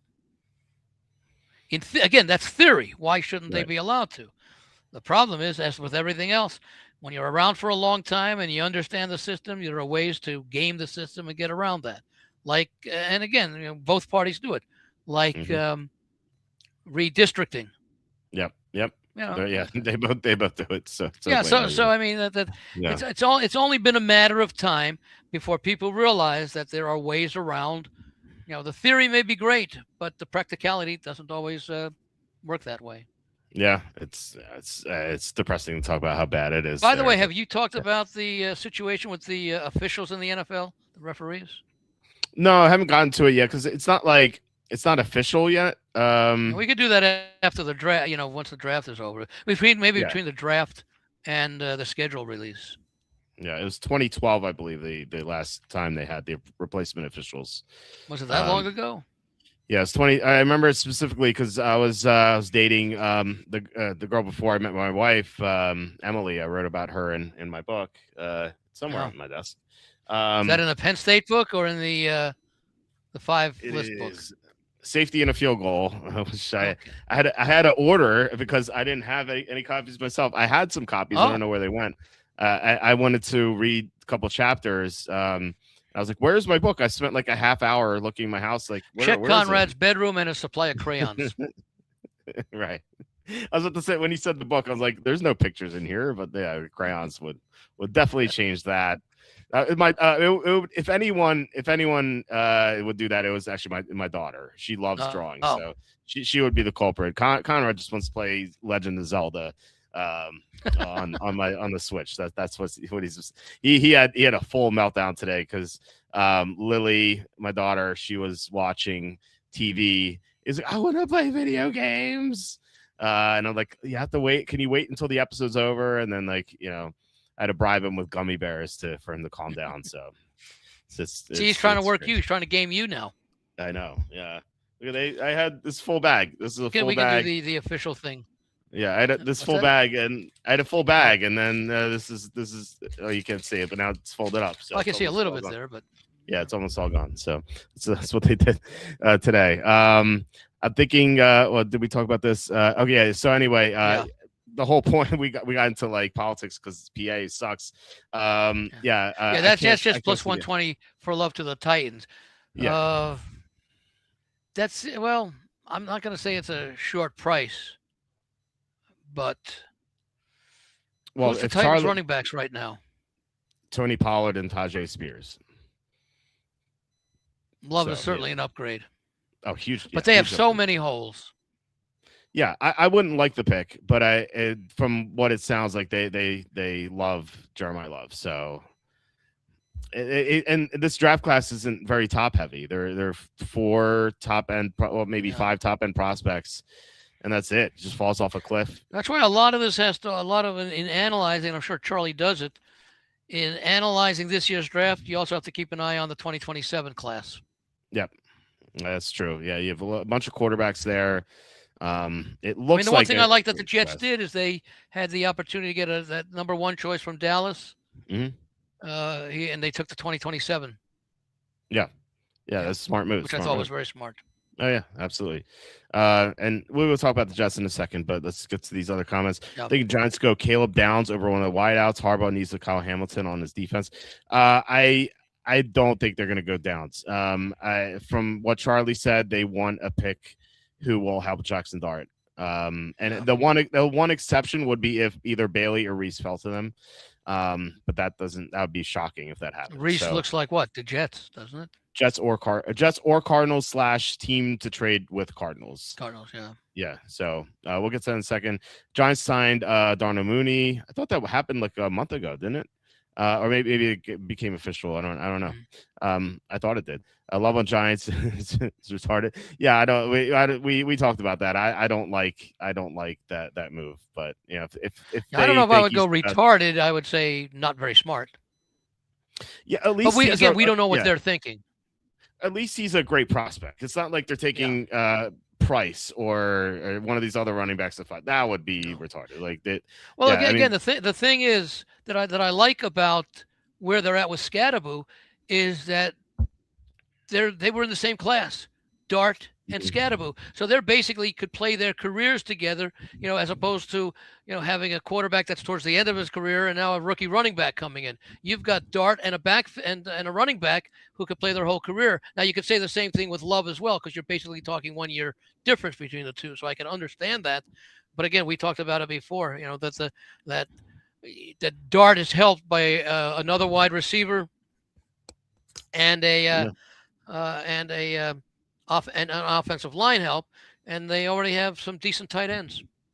Yeah, they're 2 good tight ends. Yeah, then but they lost Wan'Dale Robinson. They lost, and they really don't have anything. And Neighbors coming out to 20 ACL, like he's no guarantee. Well, that's the reason why a guy like Tate. Mm-hmm. Tate or the other two. I don't think Tate is clear cut to be the top receiver taken. I think that he should be favored, but if it's Jordan Tyson, I wouldn't be surprised. If it's Mekhi Lemon, I wouldn't be surprised. And who knows? Maybe they like one of those two better than Tate. Well, the thing is, and again, remember, Ohio State has a long history of great wide receivers catching balls from very average quarterbacks. That's true. Yeah, very, very average is kind. Yeah. Have you heard any buzz about the Cowboys trading up for Styles? I like Styles. I like him a lot. Yeah, I do too. But if they trade up to 3, no. If they trade up to 6, then I think that makes sense, or 6 or 7, whatever. then yes, I think that would make sense. But if they're trading up to 3, it's for Reese or Bailey. If I'm the Jets, I'm going for Arch Manning. Yeah, that's seems that way. Remember though, the Jets were going for Trevor Lawrence, and they screwed that up royally in the 2020 season, and they ended up with Zach Wilson instead. So or they could have kept Micah Parsons and gone with no, they could have kept Sam Darnold and gone with Micah Parsons at 2. But they let me ask you this question about Charlie, his thoughts on Arch Manning, since I guess the general consensus is Manning didn't have the kind of year that was expected out of him last year. What kind of pressure or what kind of expectations does Charlie think Manning has to achieve to be a clear-cut number 1, number 2 choice next year? What are his thoughts on Arch Manning, given I don't know you would say disappointing 2025 season, but did not live up to the hype? Well, he has in this Charlie's 2027 mock draft, he has Manning to number 1 to the Browns. Okay. So he when was that prepared? Current? February 29. No, sorry, February 9. February 9. Okay, this year. Okay. Yeah. So it's very recent.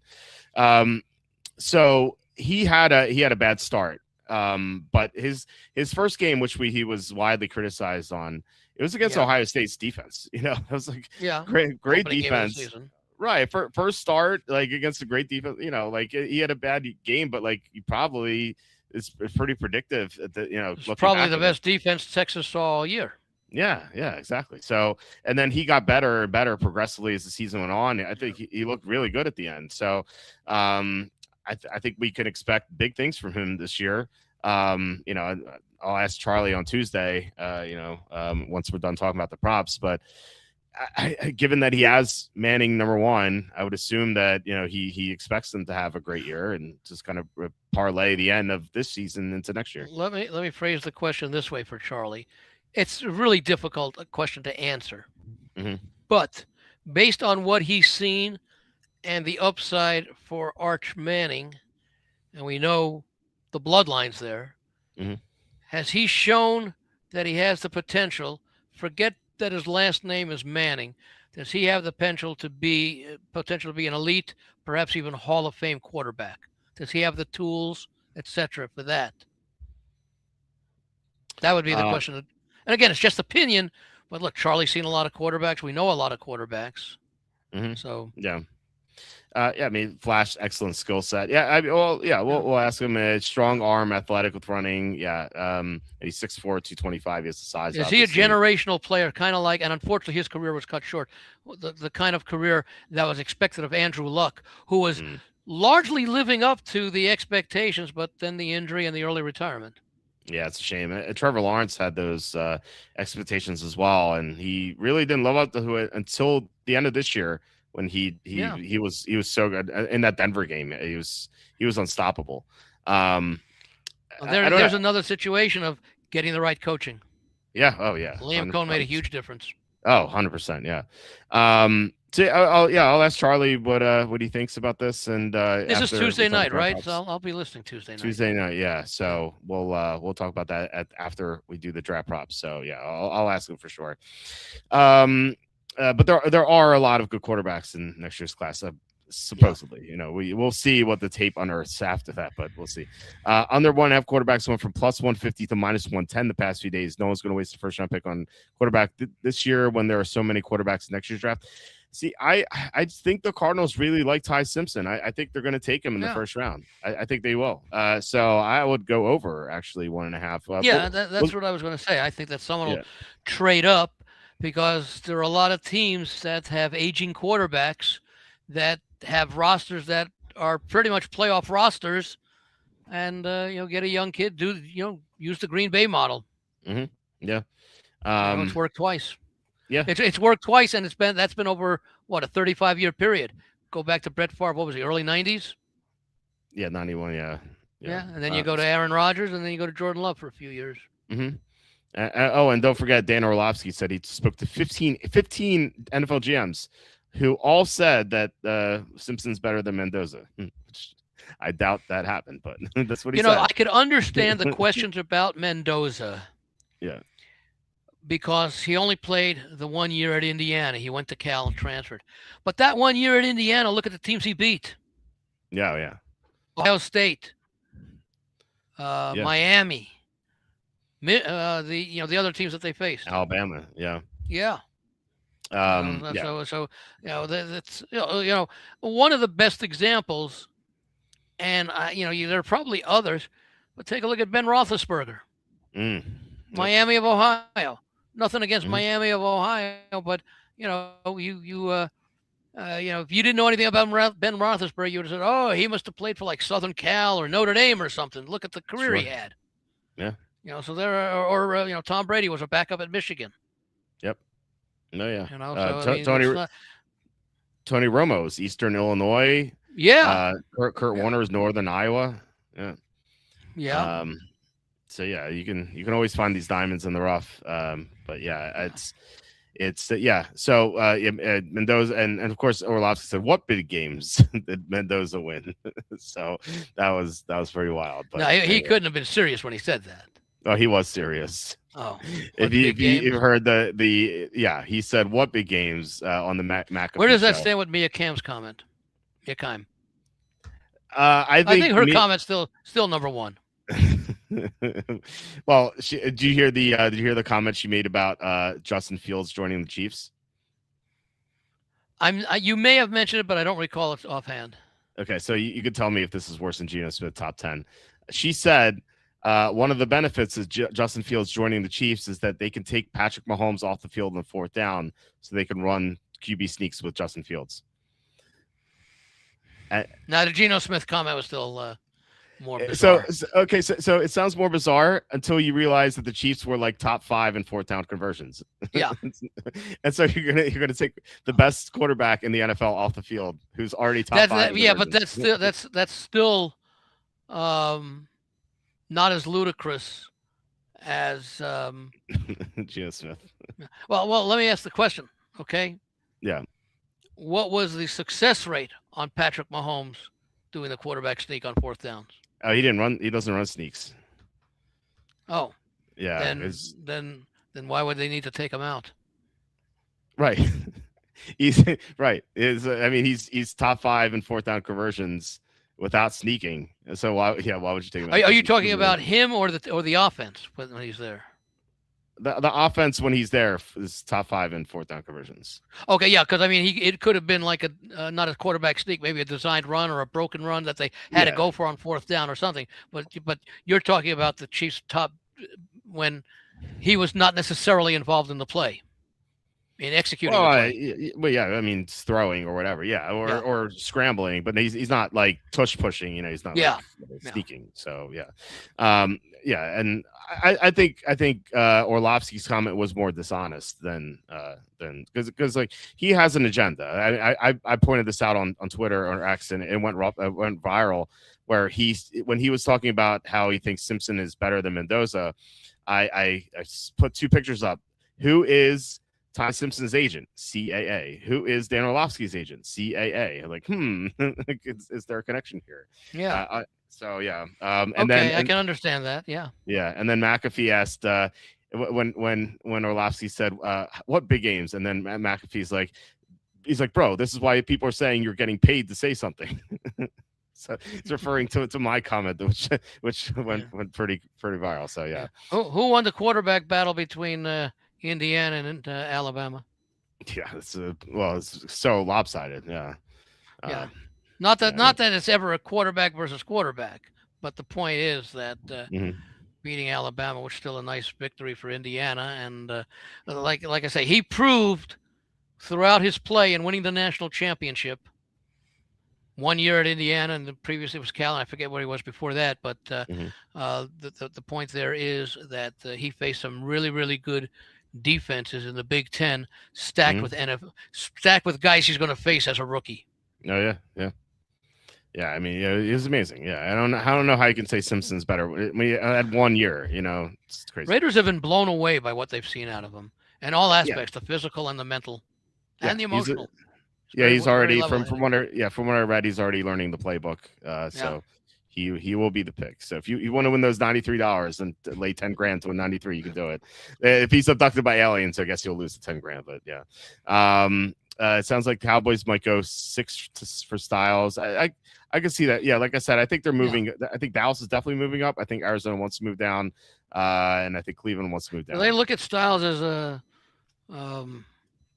Parsons successor? No, more of the old linebacker that they had. Okay. Who's his name? I forget his name. The guy who always got hurt all the time. I can't remember. The name's slipping my mind. The one from Boise State? I think so. Yeah, it's just Cowboys. I know Van something or yeah, Vander something. Yeah. It's just I know someone in the comments. Forget the name, but I know he. Yeah, somebody will put it in there. Yeah, but I think yeah. No. Yeah, I don't know. Well, someone in the chat will save us. I googled it. It says Sean Lee, Leighton Vander Esch. Okay, Vander Esch. Yeah, Leighton Vander Esch. So yeah, Sean Lee was always hurt too, but yeah, Leighton Vander Esch. Yeah, he was Boise State. Yeah, you're right about that. So, no, but I think Styles seems to have all pro possibilities. The way he plays, his intelligence. Vander Esch, there it is, right? Yeah. Yeah. So I could see them moving up. Yeah, Dallas is desperate for a great playmaker on defense, and both Arizona and Cleveland want to trade down because they want to take a tackle, and there are a lot of tackles in this first round, and Mauno or Fano should be available at 12. So, at least one of them should be available. Anyway, the Giants seem like a done deal. Downs to the Giants seem like a done deal. I don't know about that. I don't think so. I really think the Giants want to go offense to help their quarterback. I'd be kind of surprised if they took Downs, honestly. Yeah, again, we talked about it before. Running back, offensive line, wide receiver. Mm-hmm. They're fine with tight ends. But, yeah, you have a franchise quarterback who's already shown vulnerability to concussions. I think you want to do all that you can to protect him, whether it be the offensive line or give him more options with more weapons that the defense has to respect. Mm-hmm. Yeah, that's 100%. Walt, not sure if my prior chat went through. I can't see in the chat. I'm seeing your chats. Video that I posted yesterday has 430 views. That's awesome. Drew, I didn't see the link, by the way. So if you would send that again, I would appreciate it. Interesting that Charlie had Downs to the Giants in his last mock. Yeah, I mean that's Charlie's not. I think he has a good idea who the Giants are going to take, and he's not going to have that until his final mock, or at least like what he tells us on Tuesday. So, no. If honestly, if he has Downs to the Giants now, it's probably not going to be Downs. If I'm reading that correctly. Say that again. If he has Downs to the Giants now, it's probably not going to be Downs because he's probably saving. Okay. Yeah, or maybe he was told not to do it. I don't know specifically. But I'd be surprised if it's Downs, honestly, based on what Charlie said. Now, he could talk to his source over the weekend, and the source could say, "Oh, it's definitely going to be Downs." Okay, yeah, it could be. Yeah. But from what Charlie told me already, I'd be surprised if it's Downs. And Fantasy First Downs, Ben's going to join us tomorrow, so can't wait for that. Ben also says Cardinals may love Simpson, but nobody else does. Not much point in trading up. Well, the Jets could do it. The Jets need a quarterback. They could do it at 33, and they're not even trapped in saying like, okay, why don't they just tank for Arch? We've seen quarterbacks. We've seen teams how many choices do the Jets have this year in the draft? The Jets have first and second round. The Jets have 2, 16, 33, and 44. So they have 4 picks in the first 44. So if the Jets like the quarterback, what would they do? What does Charlie have? What does Charlie have them doing at 2 and 16? Charlie has them taking. Let's look at Charlie's mock draft. He has at 2. He has them taking David Bailey. Okay. And we'll talk about that news in a second. And then he has the Jets taking Jordan Tyson at 16. So they've been linked to Omar Cooper as well. I think 16 is a little early for Cooper, but they could take Cooper at 33 potentially. What do So they? If anything, does Charlie know about the Jets and their opinion of Simpson?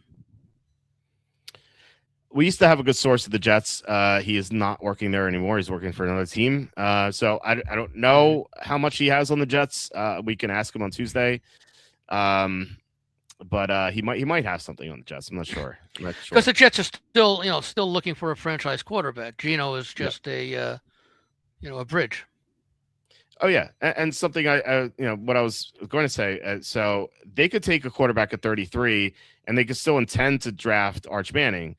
We've seen that a Yeah, lot. The Panthers, for example, before they took Cam Newton, they drafted Jimmy Clausen in the second round. yeah, The Cardinals, even at number 10, they took Josh Rosen, and then the next year they took Murray at number 1.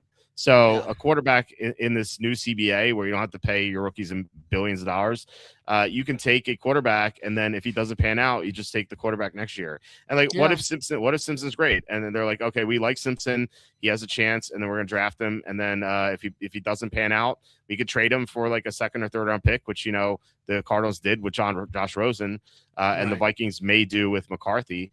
And so yeah, it's fine. So I think the Jets could certainly take him at the 33 or upward. They trade up.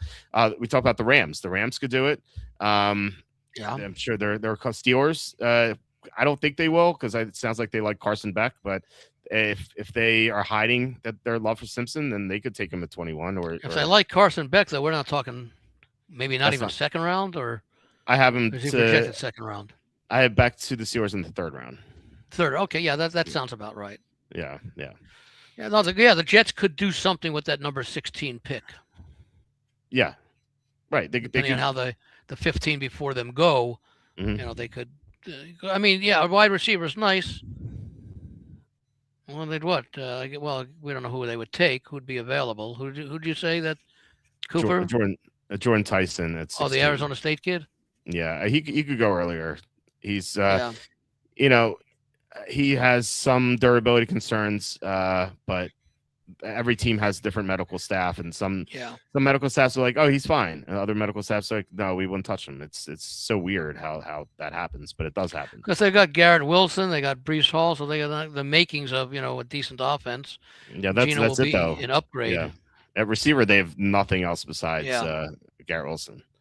So they really need a second receiver for the top But 10 this year quarterback. they're really drafting. You would think for the future, with the exception Yeah. of Arch Manning, of course, but Hmm. that remains a possibility. Yeah. But the other thought would be, okay, is Jets drafting Simpson somewhere, and there's always pressure in New York to win. So there's nothing that says that the Jets can't have 5 or 6 wins and work themselves out of the Arch Manning sweepstakes. Oh yeah. Well, now you got at least a guy Yeah. who's had 1 year of experience who you like, and it would make sense from that standpoint because you have to figure, and the Jets fan base is very demanding and understandably so. I think are they now the team that has gone the longest without making the playoffs? I guess so. When was the last time they I did? don't. Is 2010, the 2011, maybe. The Rex Ryan years? Yeah. Could I have think been, so. yeah. Yeah. Yeah. Yeah, I maybe mean, there's another coach in there, but so in other words, if they're planning on Arch Manning for next year, what are they planning on, a 2-15 season? That won't sit well with the Jets fan base. That you don't think so? I mean, no, if I'm a fan, I'd be like, yeah, I want my team to lose to get the best quarterback. no. That would be okay if you had made the playoffs in the past 15 years. Okay. That's a long time to go without a playoff performance, 12 years, whatever it is. And it's New York, because again, it's a very look. I lived there for half my life, so or almost, but and I grew up with a fan, and I know the mentality because I had the same mentality. Who wants to start preseason 26 with a wait till next year. And talk about talk okay, about we're going to go 2-15 this year. You talk about a lot of pressure to put on Manning. It's like, not only did we take you one, we wasted a whole year just to get you. But I don't know, maybe to get you, yeah.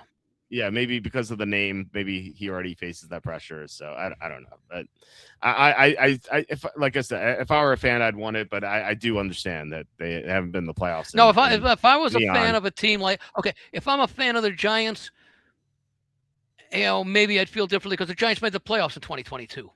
They won a Yeah, playoff game. right. So they've had some recent success, even though it wasn't sustained success. Hmm.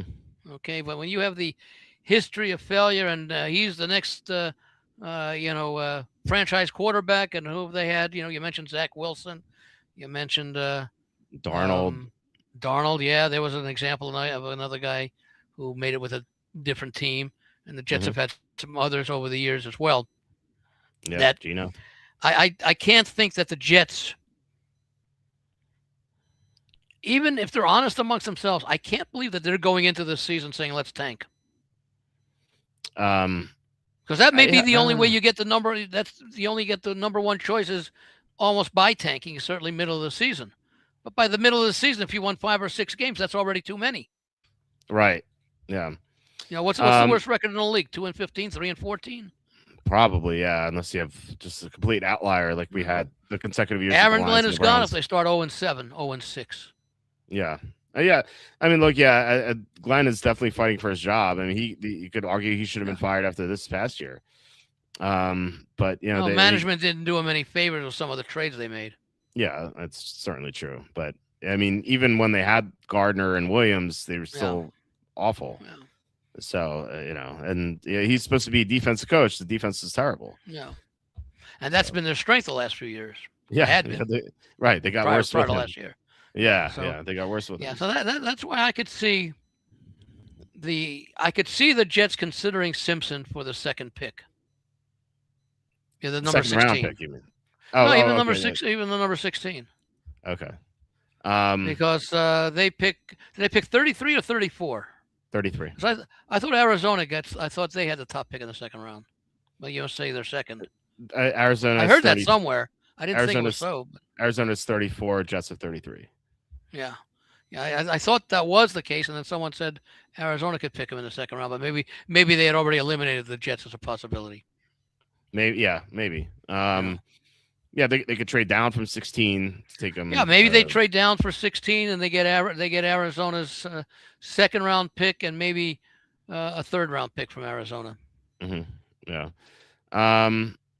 Anyway, so let's see here. So Arvo Reese and David Bailey. So there was news today. I don't know if you saw David Bailey. And he's went home or something. He's on the thumbnail. Yeah. He was scheduled for a top 30 visit, or the Jets said don't bother coming or don't show up or something. Yeah, don't come. Yeah. You're a Jets fan. What? Yeah, Bailey, who he was favored. I think he was favored to go to, and now Reese is favored based on the news here. I have him at 22 cents, so I can sell these. Now, had Bailey had any communication with the Jets previously? Then because I'm thinking, hey, we love you. We don't need you to come to New York. You're our guy. They did meet earlier. I know they met at the combine. I don't know if they had the pro day meeting, but this would not have been the first meeting between the two. So okay, so that's where I'm saying that maybe he's their guy. We don't need you to come to New York. We've already met with you. We like what we see. We did even more work. We know Mendoza's going number 1, so we know who we can have anyone we want. You're going to be a guy. Save us the $6,000 airline fare. Yeah, it is a cost saving. Yeah. Yeah. So I mean that's one possible interpretation. Right. I'm not saying that's what it is, but I'm saying that everyone is assuming it means they're no longer interested. I don't know that that's a valid assumption. Maybe Charlie knows different. Would you? I mean, you're a Jets fan. What do you think is the most likely scenario? Oh, I'm a Jets and Giants fan. I root for all the New York teams, but okay.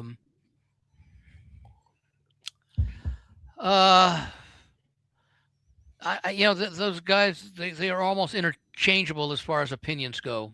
Mm-hmm. So I don't think they need help in so many areas. Yeah. That because number one, we don't know who the 2027 quarterback is going to be. but maybe so maybe you look at offensive line to get a year of experience for your rookie quarterback next year, unless they go for Simpson in the second round if he's available. Mm-hmm. So I can understand the Jets going for defense, but their offense was not very impressive last year. Oh yeah. And Aaron Glenn, Aaron Glenn has the defensive background both as a player and a coach. Hard to explain what happened last year, other than maybe the team was out of it, that they didn't put forth full efforts over the second half of the season. Mm-hmm. But would they? I know what the draft says, that they're going to go defense. You think about it, that would make some sort of sense. Because when before I said they're not going to tank, but they're not that they're not playing with expectations of making the playoffs this year, mm-hmm. but I think they're still playing to win and develop. Yeah. Here's the Which thumbnail. Is why Simpson comes into the picture, unless there are 2 or 3 quarterbacks that they think, number one, they have to take a look at what teams are likely, regardless of draft position, are likely to need quarterbacks next year. Mm-hmm. Right. Obviously it could change over the course of the season, and almost certainly will.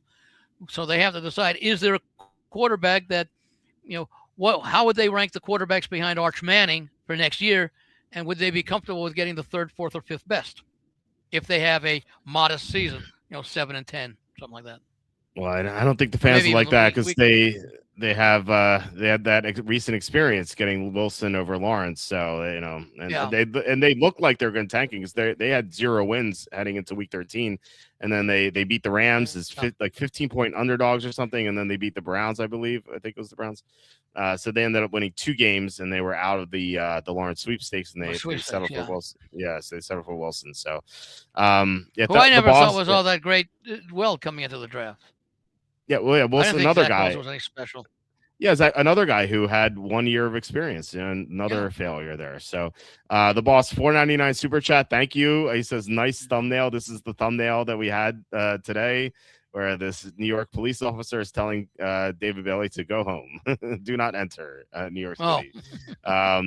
So do you think the pick will be Bailey, just based on what happened? No, today? I have no idea. I do not know how to interpret that situation, because it could be either good or bad. Yeah, I don't know. I like. I would the say odds, it's probably 70-30 that it's negative. Okay. So you would agree with the odds moving toward Reese, because yes, Bailey was the favorite before today. Okay. I'd seen some drafts with Reese being the favorite before today, over the weekend. Reese was the favorite like a week and a half ago. Yeah. And then Bailey became a slight favorite, at least on Call Sheet, because a lot of I think it was Albert Breer and Peter Schrager. I think they both said that Bailey was trending toward Bailey to the Jets. Oh, okay. But now Reese is favored again. So because I don't know. I've been seeing conflicting opinions for so many of these top 10 players with respected draft nicks, evenly divided on a lot of them. Yeah. It really is divided. It's making thumbnail work much easier. Yeah, this is ChatGPT is amazing. This is amazing. I typed in a prompt. I said this was. Oh, hold on. I'll show you what the prompt was. It was. It says, please make a thumbnail that really stands out. It says David Bailey goes home, with a text that pops out, looks energetic. I would like for you to have Bailey told by an official that he cannot enter New York City. Add a border at the bottom with the words Walter Football After Dark Show 4/16/26. It said, please use the precise words. Please keep in mind the margins, etc. And then I said, don't forget about the 30% left margin, because that was an issue back. But and for the love of God, don't forget about the left padding. That was an issue for a while. Probably don't need it anymore. And it renders this in a minute, even less than a minute. It's really amazing. It's great. It's terrific. So yeah. Okay. So yeah, I'm hoping Charlie has something on this Jet situation, because that would give us a leg up, because it does seem that it's like 50-50 right now.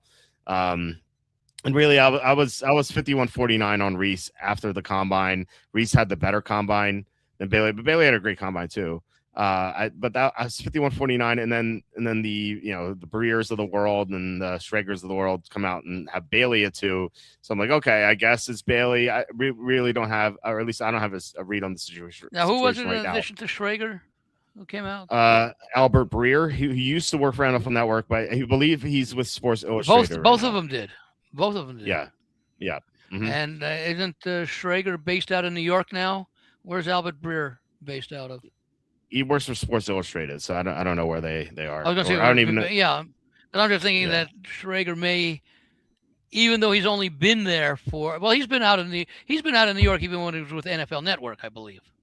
Okay. Yeah. Schrager's really sharp too. So yeah, I like him a lot. He may have some information being in the local Jets market. Mm-hmm. Yeah. And maybe not. Again, you don't have to be living in a market to know that, with everything, with Zoom and everything and all the internet and everything, but just in casual conversations in the office and things like that with the people who are, in the same line of work, you may hear something that you wouldn't hear if you were, across the country. Yeah. In fairness, though, Schrager's final mock draft in 2025 had the Jets taking Tyler Warren, so that ended up being incorrect. Yeah. So it maybe just doesn't have a. Was Warren available when the Jets picked? Yeah. Was Tyler Warren available? Yeah, he was. Who'd they end up taking? The Jets. Who did they take? Let me hold on. I can't remember. I can't believe they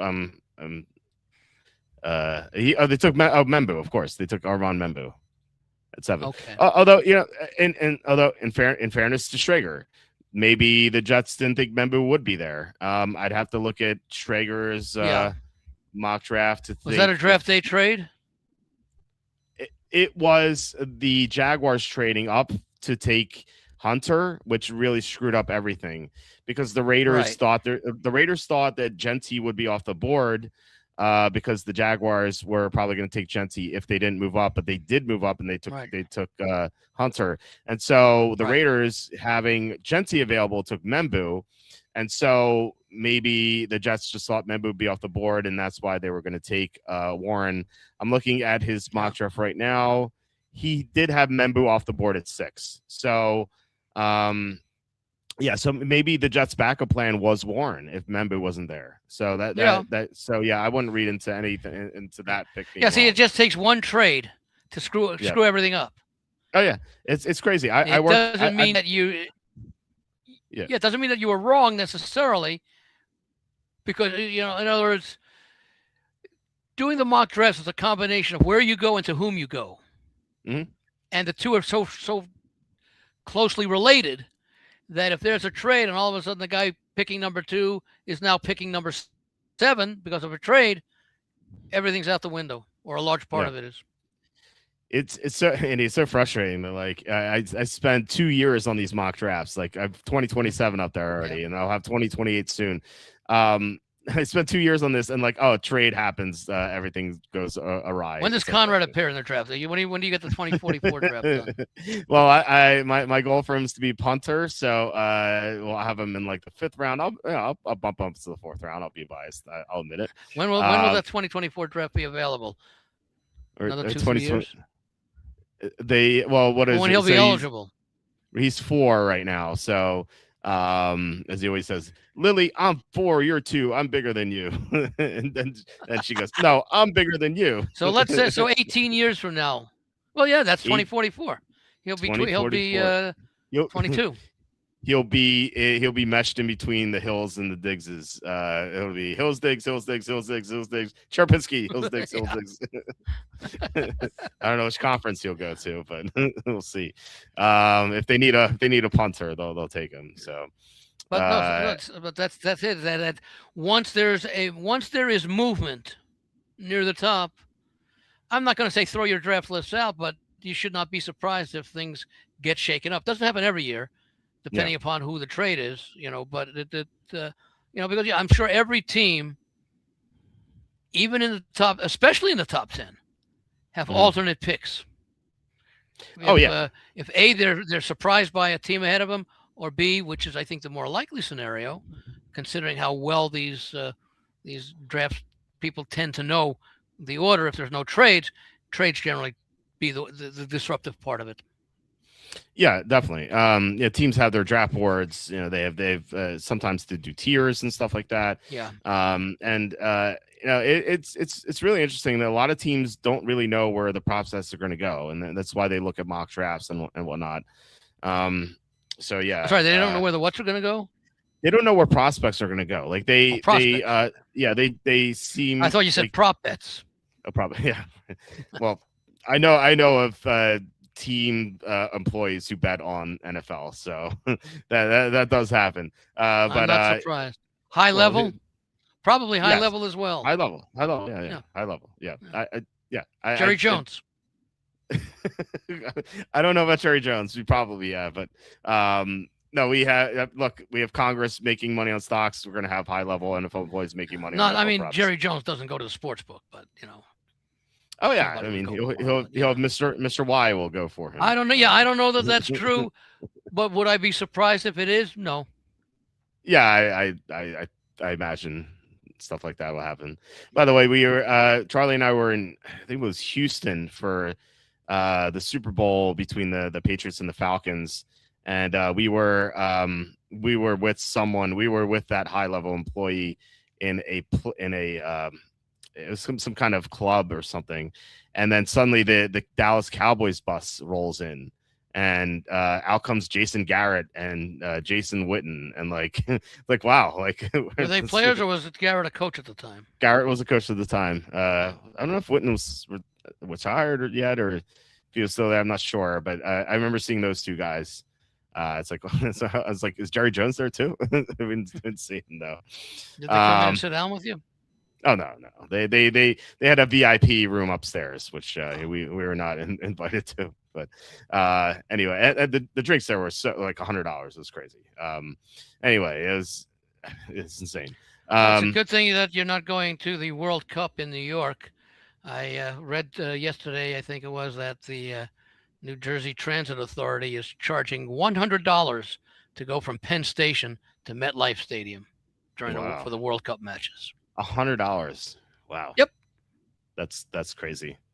Reminds me of the there's the old Simpsons gag where Homer Simpson was trying to find parking at the stadium, and it was like $100 or something. He's like, I'm not parking here, and he goes back. It's like $50. No, I'm going too much, and he keeps going back. It's like $40. No, too much. He keeps driving back like farther away. It's like $20, $10, and he finds free parking. He's like, woohoo! And he rolls into the spot, and it's his house. It's his driveway. So yeah, those were brilliant writers on that show. Yeah, well, back in the day, yeah. I'm not sure now. I haven't seen it in an episode in forever, but yeah, it's still clever. Okay. Someone asks Charlie why he's got Bengals drafting a backup tackle at 10. If they want interior, they just go Vega Wane. Well, I mean, I think Fano is definitely rated higher than Awane. I mean, like Awane may be the better pure guard, but Fano could play guard and tackle, and I think that's really important. Like teams want that versatility. I don't know. Any good defensive players available at 10? There should be. The two corners.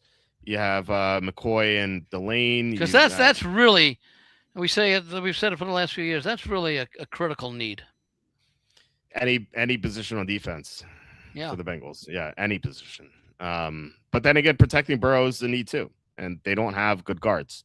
So what do? Do you go after defense and keep Burrow unprotected, or do you just make sure you have the best offense possible and keep Burrow safe and make sure he stays healthy? Well, they could have done a little more in free agency, I suppose. You're right. For the offensive line, I mean. Yeah, I know. Players available, but the Bengals did not miss the playoffs because of their offense. Well, last 3 years. Well, last year because Burrow got hurt, but yeah, I mean, anyway, it wouldn't have mattered. But no, certainly. I mean, defense was still an issue. Right. Yeah. In 2024, it was not Burrow. It was the defense. So, Yeah, that's definitely true. Bagley says can't figure out what the Bengals are going to do. That's something we've had info on the Bengals, so look out for that. That's after the weekend we'll have a better idea what the Bengals are going to do. Although here's a classic example of what I just said, and I think this might go with why the Bengals only have 4 scouts and how it affects them. The Bengals, like of all the teams, I think the Bengals are the most clueless when it comes to identifying where players are going to go, because the Bengals were picking 17 last year and they thought they had a chance to get Will Campbell. Like they're like, oh, Will Campbell may not be available. If there's a chance that we're going to get him. I'm like, chance? He's minus 800 to go number 4. Like all you have to do is look at the draft. Bengals would be better looking at the betting odds rather than the players. I know. With 4 scouts. Yeah, first guy, yeah, absolutely. Like, are you that out of touch? Like, do you not know? Like, I'm worried that like I'm gonna talk to the Bengals over the weekend, and we're gonna hear, oh, we could have Arvo Reese or David Bailey at 10. That'd be great. It's like, oh, come on. It's like, stop. Like, you have to believe that much like Charlie and others in the draft Nick business have sources, sportsbooks do as well. Oh yeah. Set the odds. Oh, yeah. And they're generally very good at setting the odds. They obviously don't hit them all, but they hit more than they miss, or at least come relatively close. So yeah, if I'm the Bengals, yeah, I scout the players and make a list of who I like, but then I check the betting odds to see what the guys who have a monetary stake in being right or wrong, assess it. Oh yeah, I mean, why not? Yeah, just look at the odds. You don't need a 5th scout to look at the odds. Just look at them. I don't know. It's maybe they do, because maybe they need one to look and the other to write down the results. Right. Yeah. They need 6 scouts. Too much. Mike Brown says way too much. It's funny. Awane is a left guard. Fano will probably be right guard. Yeah. Bengals. Delane, Baines, Downs. Love if he drops. That's it. Yeah. I mean, Styles, if he drops, I don't think he's going to get there, but maybe there's a chance. Yeah, I would say so. McCoy, the other corner, don't forget him. So yeah, it's probably a list of 5 players or so. They're not spending a 10 on a guard. I mean, so the Redskins spend 5 on a guard. I think it could happen. Beer named Proctor is a possibility of 10. Yeah, that's I think that would be. They drafted a tackle recently. I think that'd be a mistake. I've always wondered who people talk for Bengals info for the draft. Such a small, close knit group. Is it though? I feel like the Bengals stuff gets out there. I'm not sure. I don't know.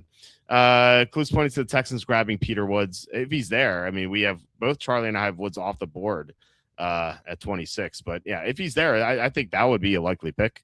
They could use a defensive tackle. I mean, they have great ends. They could use a defensive tackle for sure. This looks to be a very good draft for defensive players. Yeah, there's a lot of depth. There's a lot of depth to this draft. I did an interview. I think it was today. And someone the interviewer asked me, "Is like, what do you think? Like, is this draft deep?" I'm like, "Yeah, I think like the difference between pick 25 and 50 is really not that different because it's there's like 5 great players in the draft and it falls off a cliff after that."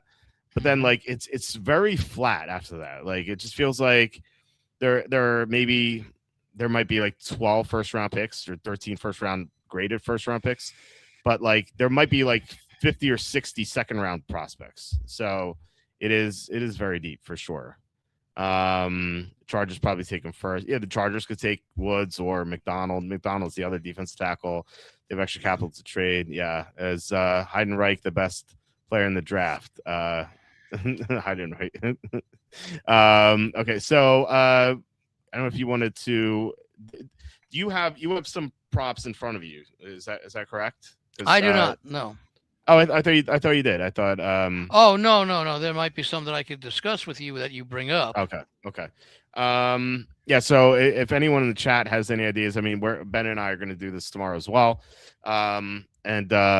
Yeah, we'll discuss what we're going to do later. But like number 3, David Bailey's the favorite there. 4, Jeremiah Love is plus 120 according to the comments we saw at the think Patrick said plus 110. I don't know if it's Patrick or not, but someone said Love was plus 120 for the number 4 pick, which I think is a decent number.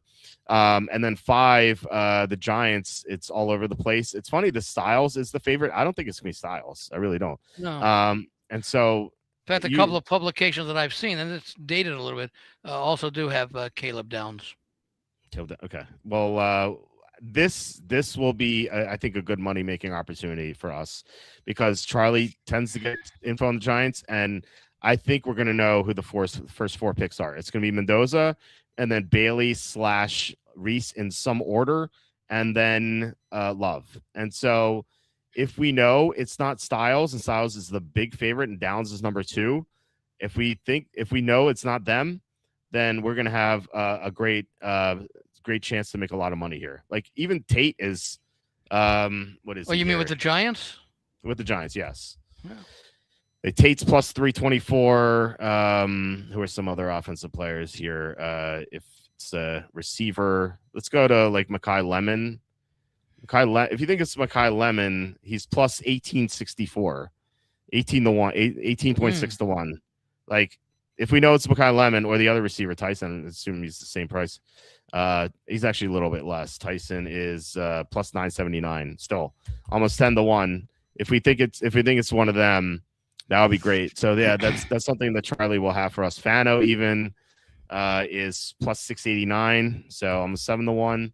And it might be better at some sports books. So I'm gonna like some of the next times we're gonna be on. I'm gonna try to get something I could do.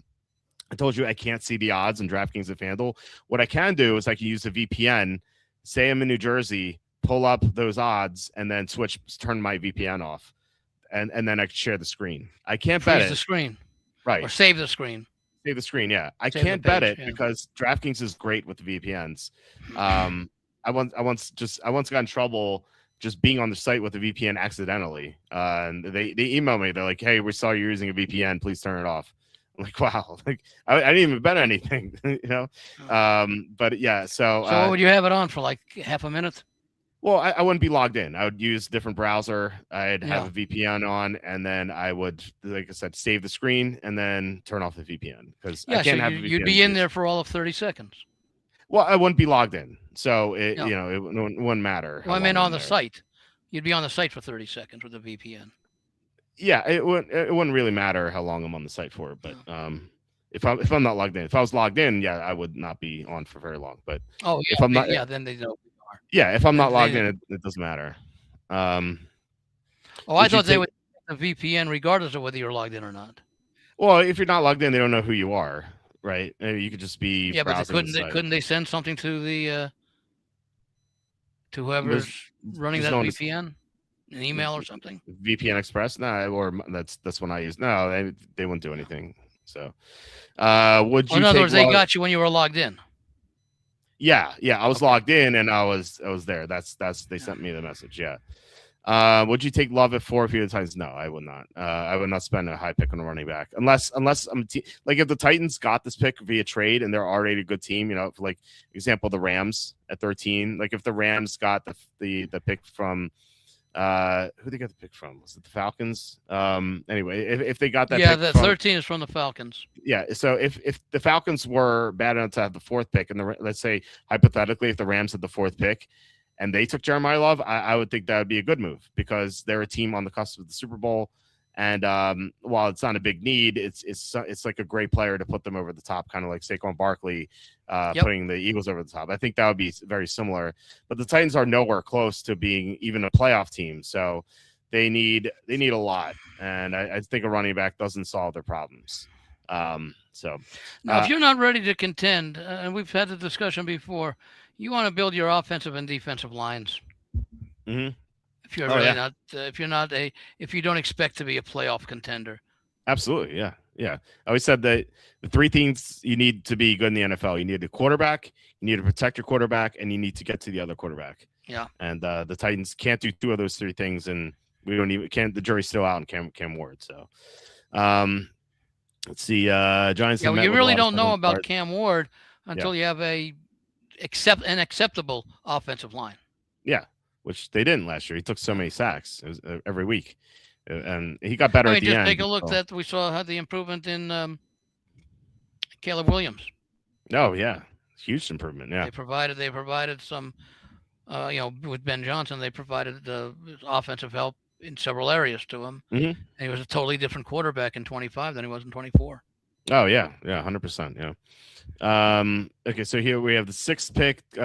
Sonny Styles is the favorite. No, sorry, Carnell Tate's the favorite.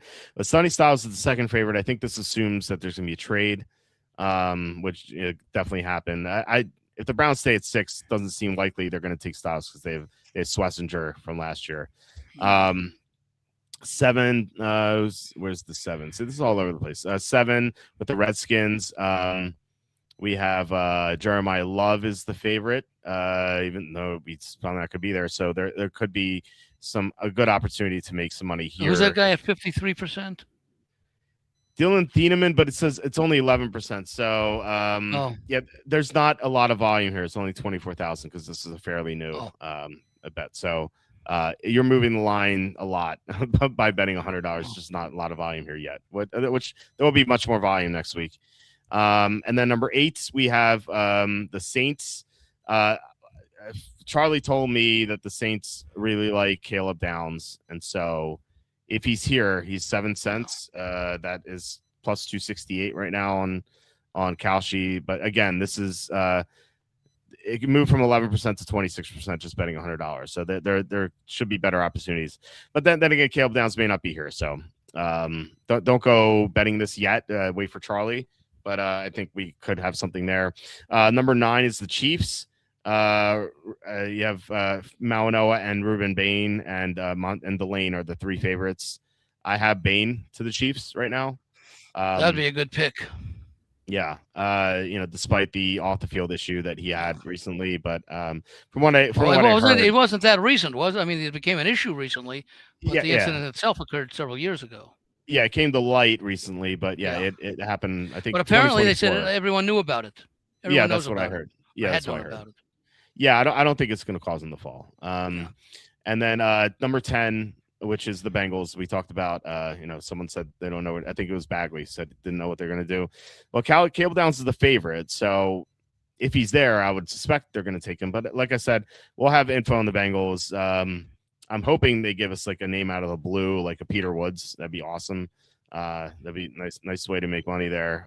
So we'll have a lot more on Tuesday, and of course we'll talk to Ben on Thursday, and I'm sure Tom will want to talk about some of the stuff on Friday as well. So we're gonna be covering the draft from here onto our final show on Tuesday. No show on Wednesday next week. And then Thursday, depends how fast the draft goes. So maybe come on a little bit, talk about the draft grades I give. But should be a lot of fun. How long is the draft supposed to show that draft show go on Thursday? Starts at what, 8:00 your time? Our draft prop show? No. The draft itself. The actual NFL draft. Yeah. Well, usually it's like 8 to like 11:30. Usually, that's what I was going to say. 3.5 hours. Yeah. Yeah, but they hasten the time. I think now they dropped it from 10 to 8 minutes, which I think is incredibly stupid because you're going to make the show shorter, which means fewer ad breaks and less time for teams to talk to each other, for trade purposes. So I think it's a big mistake. They should add time, if anything. So it should go like 12 minutes. That's what I would do. Because you would think the NFL controls the networks, not the other way around. Yeah, and I someone proposed this to me. Now, you guys may not like it, but the NFL would make a lot more money from this if they did it. They said that they should air the first half of the first round on Thursday and the second half of the first round on Friday, and then rounds 2, 3 on Saturday, rounds 4 through 7 on Sunday. So for 4 days. And they get a lot of hype second half of the first round on Friday. Again, the fans wouldn't like it. I don't know if they would have the same viewership on Friday that they would on Thursday because, half the league would be eliminated because of what they saw on Thursday, and maybe a couple of those teams would have it on Friday. But you've invested all the time on Thursday. Okay, instead of going from 8 to 10 o'clock, what's the big deal going from 8 to 11:30, as opposed to Okay, I've seen what I need. We know who the top 5 picks are. We know who the top 16 picks are, I guess now. Hmm. Maybe they don't care as much. I don't know. I think you get more of the if they split it up, you'd get more of the hardcore fans on Friday to watch, which you're going to get anyway. They'd watch Yeah, it you at get that 4 in the rounds morning. 2 and 3. Yeah, you get that round two and But you're three. not. Yeah, but you're not going to Yeah. get the fans who, especially on a Friday night, that's going out night. So the Or casual fans on yeah, Friday would yeah. not be.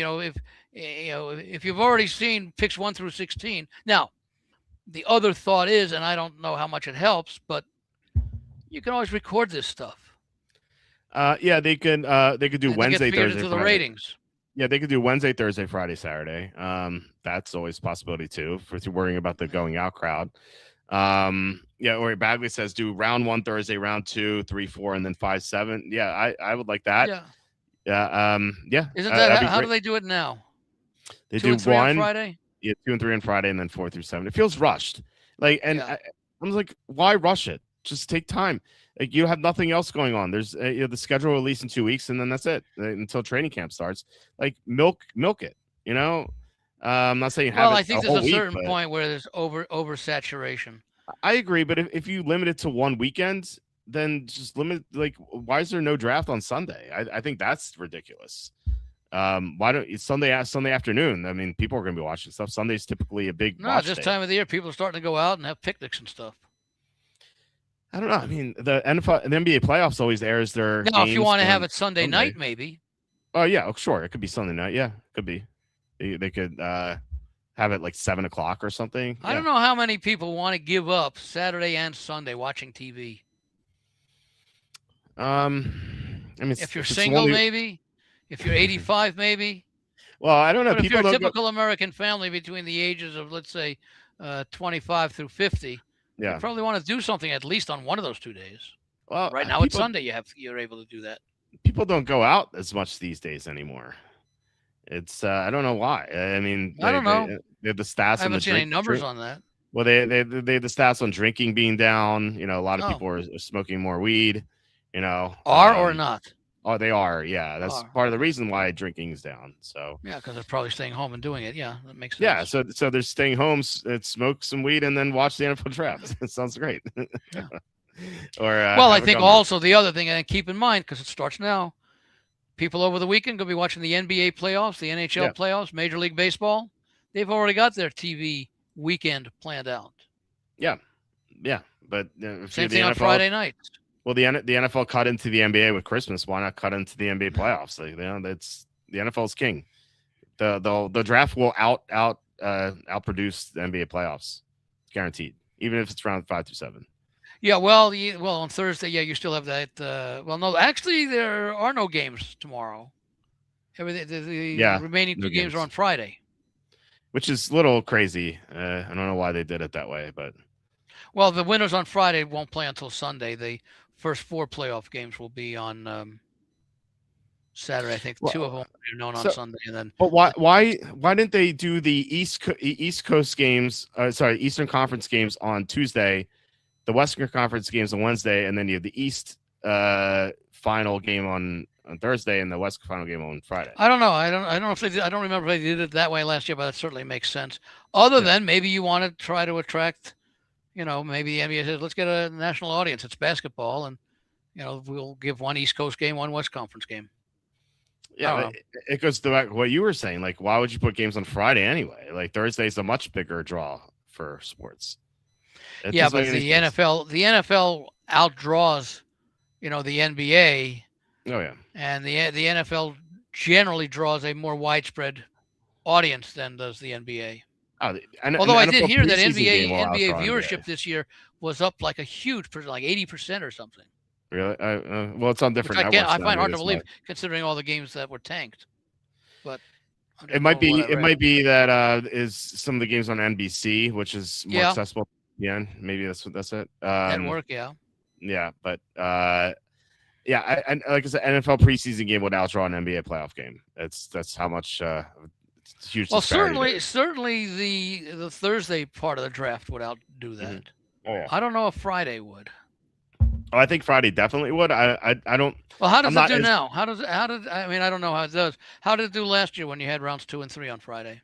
What generally. the Well, ratings I, were? I can only speak to website traffic. Our website traffic is like, I would say 70% of what day one is, and then day three is like 40% of day one Yeah. was. So there is a natural drop off. Yeah. Oh yeah. Yeah, which you would expect. Sure. So Yeah. why wouldn't, if you split round 1 through 16, and then 17 through 32, if you moved it over 2 days, wouldn't you expect some sort of drop off from Thursday to Friday? Well, if you did a Wednesday, Thursday, Friday, Saturday, I mean, yeah, Well, you would have. throw Yeah. Wednesday out for a moment Okay.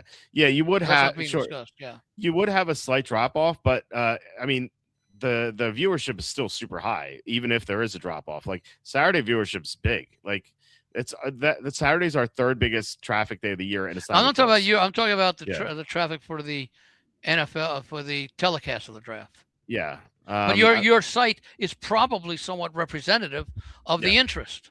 Oh yeah, You know that yeah. Because you would probably lose if they did your original thought about half of the first round Thursday, half of the first round on Friday. Probably lose um, some maybe 20 to 30% of what you draw on Thursday for 1 through 16 when you get down to 17 through 32. I have the numbers here. First round, 13.6 million viewers. Day two, 7.5 million viewers, and then day three, 4.3 million viewers, which is So what was it so, now? It was 13.8 down to 7.5 down to 4. So a little bit less than half of a drop off. Yeah. Night, day by day. Yeah. Which makes sense. Which 4.3 million is still a good number. It's a great number for anything, you know. Yeah. Yeah. So yeah. Why wouldn't you? What is the average NFL football game during the regular season draw? Millions. Do you have that any idea? Ship on average per game. 18.7 million viewers per game last year. But of course, that's the primetime game kind of buoys that, So. Yeah, and then you got several. You got the Thursday, you got the Sunday, you got the Monday. Mm-hmm. Yeah. Well, they don't have. Again, I wish they still had those double headers on Monday night. They got rid of them. Away with those. Yeah, no, that's too stupid. bad. I didn't like the way they did it with the staggered start. Oh, yeah. 4 o'clock start, 5 o'clock start. They're like, oh, no one's watching. No one's watching the second game. I wonder why. Maybe because you had them on top of each other. Because everybody was watching game number 1 to conclusion. So dumb. But no, so 4.5 out of 18 million. So that's about 25% of the regular season NFL games watches the roughly 25% was been watching the Saturday of the draft rounds 4 through 7. That's pretty good numbers. Yeah, and look, the alternative is 0 because if you air nothing on Sunday, you get 0. Yeah. If you air round 5 through 7, as we had Bagley suggest here, you get another 4 million viewers. That's a nice way to make some money. So. Again, of course they don't matter because they already got their money from the ad rates and everything. But as far as negotiating the next contract goes, I don't know. I don't know how many people would. Well, again, what I think might happen if they did that, you'd have people recording the Saturday and Sunday shows and watching them later. Yeah. You're definitely gonna have that. I record a number of shows, and then I'll watch them when I'm in bed at 11 o'clock or something.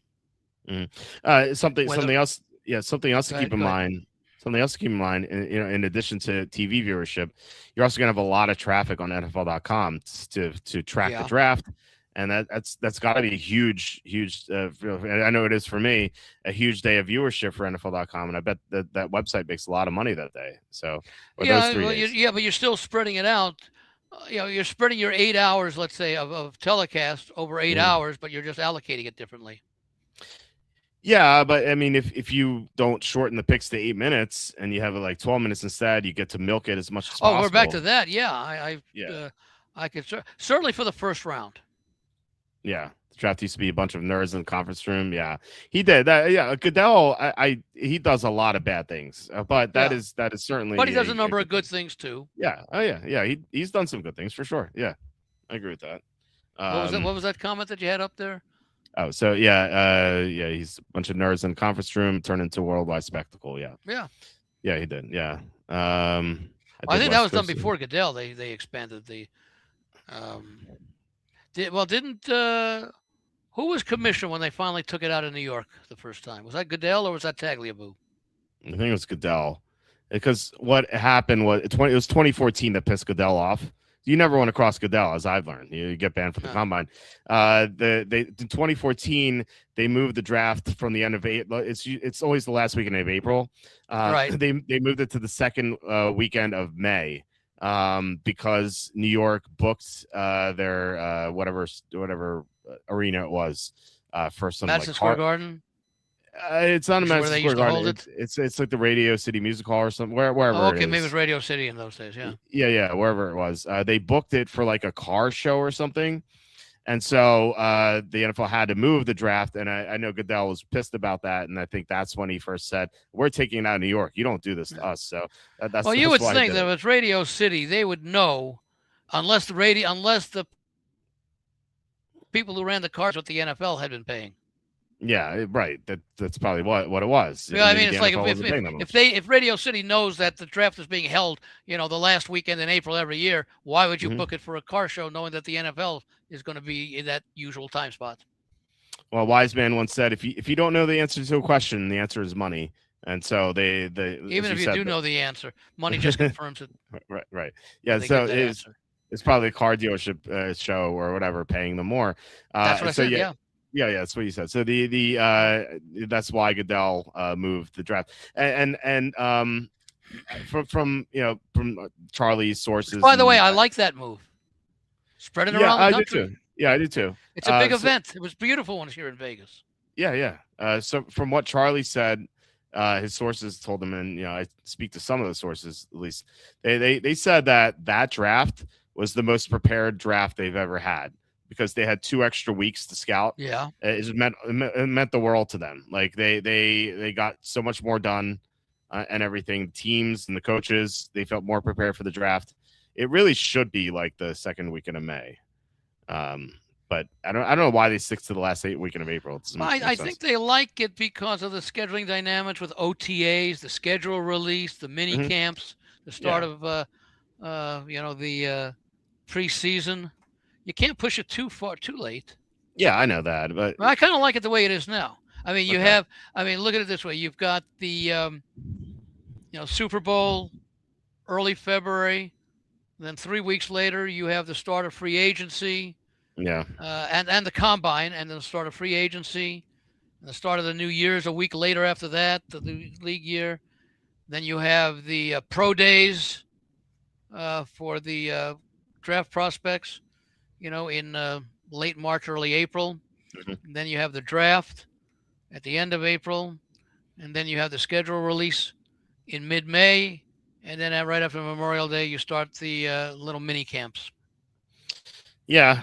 And though not all the players report for those mini camps, as Babby says, they have less time to prepare. I think 2 weeks is not make or break. I'm most not of saying these guys, put in most of June these or guys anything. report certainly to training camp in shape. Yeah. Yeah. So And working out all year. yeah, training camps in July. I think they'd be fine. 2 weeks is okay. I'm not saying put in June or anything. So I think moving it 2 weeks to have everyone have all their T's crossed and their I's dotted. I think that'd be fine. So, well, the way I like one of the reasons I like it, and the NFL probably does it this way, is that every few weeks you've got something to look forward to where the NFL is going to dominate. mm-hmm. They know that. Yeah. So, the NFL and the other sports have followed, but not to the same extent that the NFL has succeeded at it. It's a 12 month a year sport. Yeah, that's true. Although that's brilliant. Yeah, although June's kind of a dead month, and May. Yeah. Well, look, even the NFL folks have to take a vacation. Yeah, I know. The execs. Yeah. Goodell has to go to a chalet at the the French Riviera or whatever. Of course, yeah. Well, he's Or entitled. He's whatever he's getting paid, he's earned because he's made the league so much money. yeah, I mean, it's an it's obscene amount that we can't relate to, but yeah, a lot of missteps though too. well, no one's no one's going to like everything that he does. I certainly don't, but there are a lot of things that I give him credit for. Yeah, that's true. Now the things that I don't like, I think are valid reasons not to agree with. Mm-hmm. But then again, I'm not making the decisions. I'm not writing the checks. I'm not depositing the checks that are coming in. Yeah. And sometimes you always have to make concessions, or usually have to make concessions. And again, the NFL knows that it has a built-in audience of X number, and whatever you do, people are going to show up, or people are going to watch. Yeah, they could hold the draft from 2 a.m. to 6 a.m, and those numbers would not go down significantly. I know. Yeah, we know they do that. I mean, they have 6:30 a.m. start times, which is oh yeah. By the way, have you looked? Because I haven't. Have you looked at what the ratings are for those 6:30 Eastern time starts? Those foreign games. How they compare to games the rest of Sunday, or even or let's put it this way: how do they compare to the least viewed games of that week? Or are they the least viewed games of that week? Perhaps they are. It looks like 6.2 million viewers, which the average. We just said the average NFL game is like what 15 million. Okay, 6.2. Find out what the average viewership is for the lowest viewed game each week. You said 6 million for the 9:30 a.m. Eastern, 6:30 a.m. Pacific games. Which is a small data set, but still a relevant number. So it says the lowest viewed NFL games, typically Thursday night games. For example, Broncos Saints drew 13.3 million, which is double the European double games. the London games. Yep. So that's I guess people go to sleep later than they wake up early. Yeah, you look at the historical low. 2018 Broncos Cardinals held 9.1 million, which is 50% more than the historical low for Thursday Night Football. Okay. Yeah. So what's the season Sunday lows? Week 10 saw a national window drop to 21.7 million viewers. That's still pretty good. Yeah. Right. So yeah, it's funny. The historical low for Thursday Night Football is still 50% more than the well. See, games. that's the surprising. In other words, well, again, if I'm looking at it like Roger Goodell, I want to get worldwide exposure. We're probably going to have teams playing over in London, maybe 4 teams ultimately, and maybe what the trade-off is, we're willing to drop to 6 million viewers, 6 times a year on an early Sunday morning.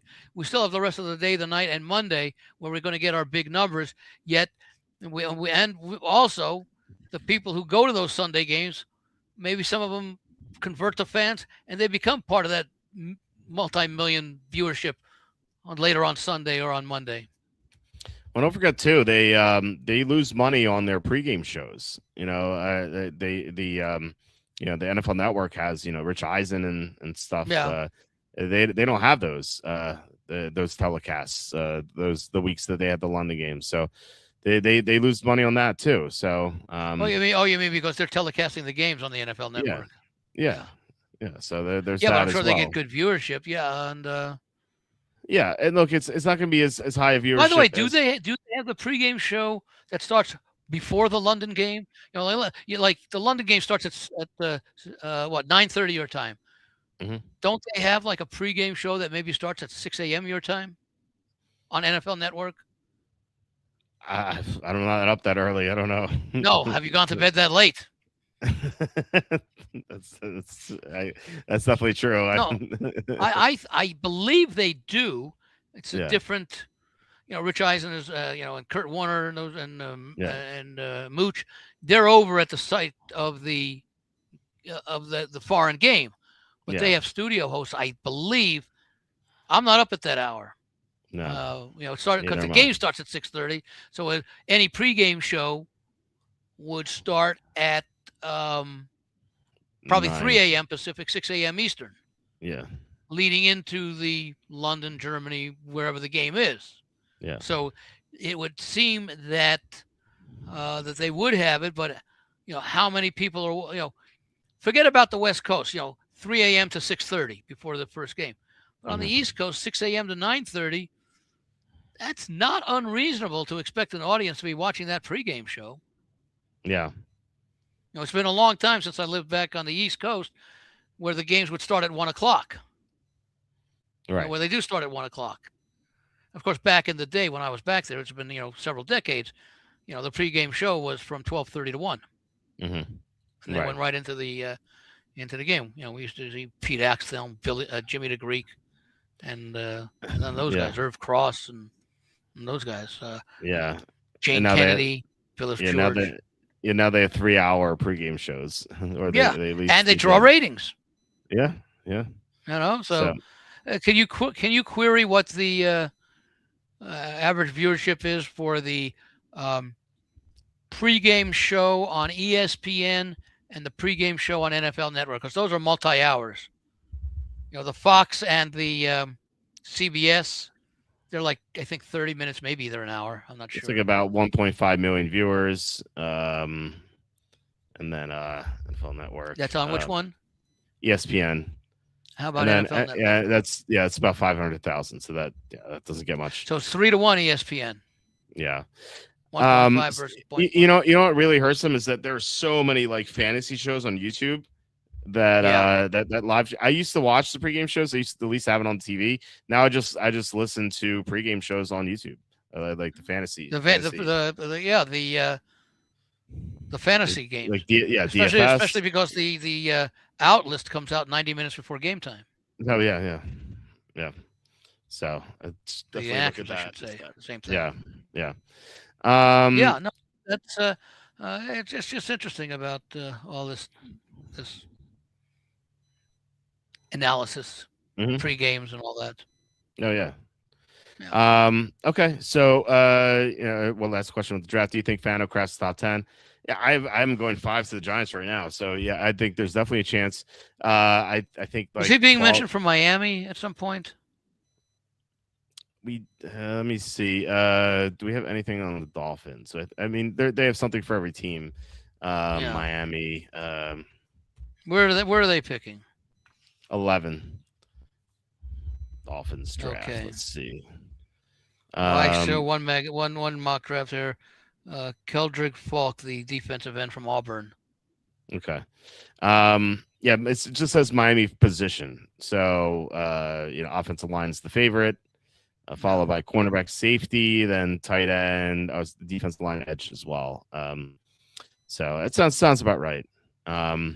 You would think that Fano would go to a team that's a contending type team. Yeah. Looking at like a Kansas City, for example. Mm-hmm. Yeah, he's a versatile guy because it could remind them of Joe Thuney. I could see that. Yeah. So yeah, I think that'd be a good pick. Okay, so Kansas City's picking 9th, so. Yeah, he might be available. He could be, unless he goes 5 or 6. The Browns could take him for sure. They need a left tackle, and then that'll be it. I think he's 5, 6, 9, and then 5, 6, 9, 11, and it's probably and then maybe 13 to the Rams. I can see that. Yeah, 5, 6, 9, 11, 13. It's probably where we'd go. Okay, we're 3 hours in. I mean, if the Rams keep that pick.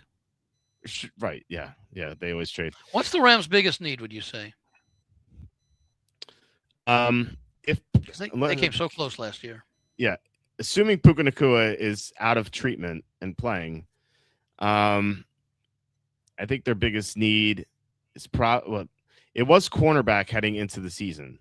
But heading into the offseason, but they added a couple of good players at corner. They got Jalen Watson, Trent McDuffie. I think their biggest need is linebacker. No, they don't. There's no one unless Styles somehow falls, which I don't see happening. There's no linebacker we're taking at 13. So I think that could be like a 2nd or 3rd round pick for them. I think they could safety maybe. But they don't really have a lot of needs. Like they have such a Yeah. great team. They're such a great team. So they're drafting for depth. Best player available. Like they're at 13. You can get a You'd be Pro a good Bowler at candidate. 13. Excuse me, good Yeah, candidate for trade. yeah, What's or that? yeah, you can get a Pro Bowler at 13. Um, and so just draft the best player available. How many draft choices do the Rams have? The Rams have In rounds 1, 2, and 3. let's see. They have 13, 16, and 93. Oh, sorry. That's it. Yeah. I don't know. Yeah, and then 129, and then they have 4 picks in the 200s. Who's that? The Rams? Yeah, the Rams, yeah. So what do they have? They have 13. 13, 61, 93, and 129. So if the Rams are drafting for depth more than I'll call it an urgent need. Mm-hmm. Okay, not a critical need, but an urgent need. If they're drafting for depth, maybe they trade that 13 and get 2 more picks in the second round. You get trade 13 and get to 2 lower tier second round draft picks. Give up 13 and 61. Maybe get 2 higher second round picks if anybody has them, and then maybe another third round pick. Sorry, my mistake. They traded 129 to the Bears. So, okay, well I wasn't even looking at 129, but okay. Yeah. They have right. They have 3 picks. 13, 16, 30. Sorry, 13, 61, and 93, and they don't pick again until 207. So they could certainly move down if someone amazing doesn't fall to them. They could go after a receiver because Devontae Adams is 34 and Puka Nacua is we don't know having Nacua. Right. He's having these issues. We don't know. I would imagine he's probably going to play. Yeah. Yeah, Drew wants to piss off Kenny. It was saying Panic sucks because Kenny keeps drafting. Is that Cap? Is that Cap? The Cap is fake. Yeah, it's Kenny. He keeps drafting Michael Penix in our fantasy drafts, and so he gets to tilt him. He's got some good weapons. Oh yeah, but he could be benched for Tua. Also. By the way, what did you think of Kirk Cousins going to the Raiders? Did we talk about that last week? I don't know if we did, but it makes sense because he knows the offense. The only quarterback they had in the room was Aiden O'Connell, right? And so why was wouldn't there you by add, default, basically? Right. Yeah. So why wouldn't you add a veteran quarterback who can help develop Mendoza, who knows the offense, and if Mendoza's not ready, you don't have to force the issue. You can start Cousins. For half a season, they could do it like McNabb with the Andy Reid style. Kubiak has come out and said that he does not like to start a rookie quarterback in week 1. Right. Okay. So maybe now that could change if Mendoza just wows them in camp. Mm-hmm. But I wouldn't be surprised if Kubiak says, we're probably going to start Mendoza by the end of September. We want you to sit here and observe the first game or two to get a feel of what NFL in real time looks like. Mm-hmm. And, we'll give you your first action before the end of the month. Yeah. It is nice that they don't have to force it, but if he is like, Russell Wilson versus Matt Flynn situation where, the Seahawks paid Matt Flynn a lot, but then Russell Wilson was so amazing that they had to start him. That could happen. Well, the difference, of course, is that, Mendoza had previous experience to Cal, but Wilson had a lot of experience because where was he? He was at Wisconsin before went to North Carolina State, as I recall. Right. Yeah. Exactly. So, it could be a McNabb / Doug Peterson situation when Peterson played half the year and then McNabb played the second half of the year. I don't think it'll be Alex Smith, like Alex Smith and Mahomes, just because the Chiefs were a playoff team with Alex Smith. I doubt they would be a playoff team with Cousins. So unless the Raiders unless Cousins starts and the Raiders 5-3, then they won't make the change. I don't think they're going to be 5-3 though. So. So who do they play? What divisions do they play? The AFC West.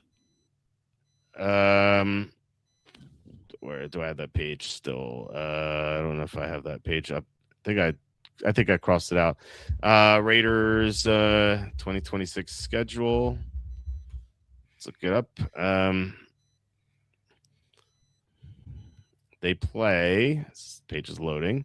There we go. They play the AFC East and the NFC West. Okay, AFC East. Yeah, that's a tough schedule. Mm-hmm. The NFC West, obviously 3 of the 4. AFC East is Buffalo, New England. Yeah. We don't know about Miami. You'd have to think Miami's in a transition year. Yeah, I don't. And the Jets are in their permanent rebuilding year. Transition decade. Yeah. Yeah. Well, Miami's in transition because they've been a decent team the last few years. Mm-hmm. But they're going new coach, new quarterback, and all that. The Jets have never been they've never been anything that they can transition from other than a bad team.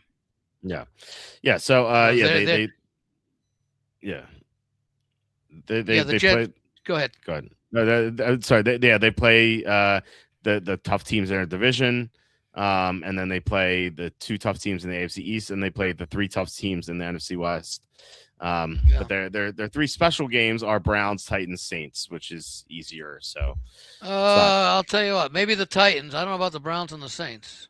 Yeah, but at least it's not like it could be Ravens. It could be Ravens, Jaguars. NFC South, whatever. But it could be. It could be tougher. They play a 4th place schedule. Right. It could be tougher. So. Yeah. Who would they face? Who was the 4th? The Browns were 4th place in the North.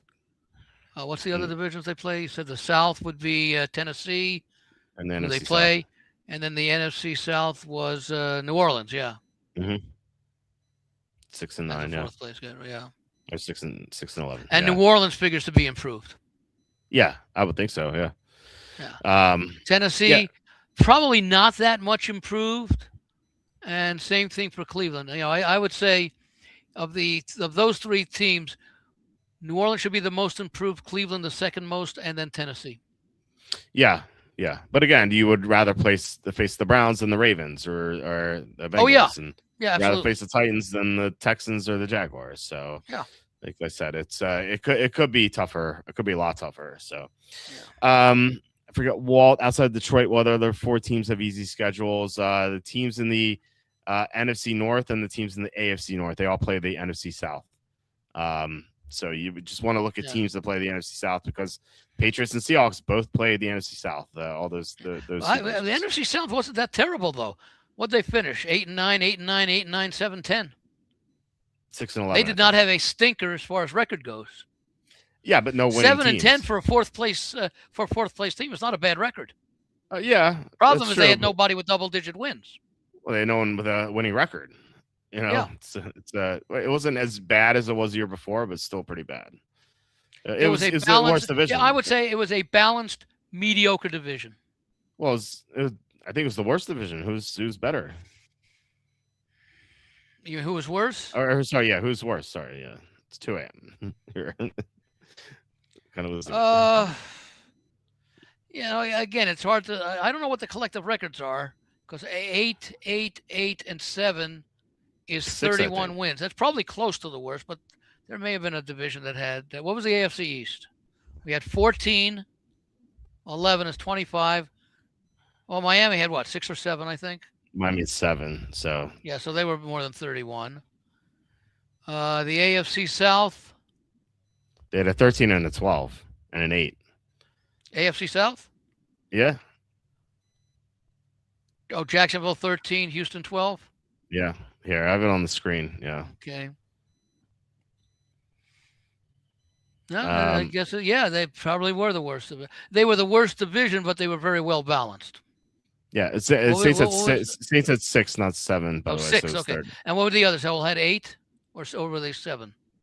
They all had 8, so 30 wins combined. Okay. So he had the Seahawks and NFC West certainly not better. Certainly not better than them. The NFC North, AFC East. That so 18. Actually, this had fewer. Yeah, this had fewer wins. Look at that. What's that? 11, 7 is 18, 23, 27. That's 3 less. Yeah. Yeah, well, I mean that had to do with Jane Daniels Yeah. being out, but yeah, still though. Well, yeah, but Yeah. some of those wins or losses would have come at the expense of the Giants, Eagles, and hmm Cowboys. Yeah, that's true. Okay, now what's the AFC? What's the AFC North? 10, 8, 6, and 5, so 29. 11, 19. Yeah, 29.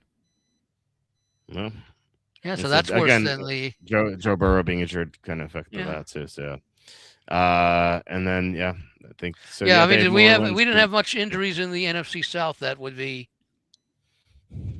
like No, season ending. I can't think of one really. I mean, Baker Mayfield got banged up in the second half of the year.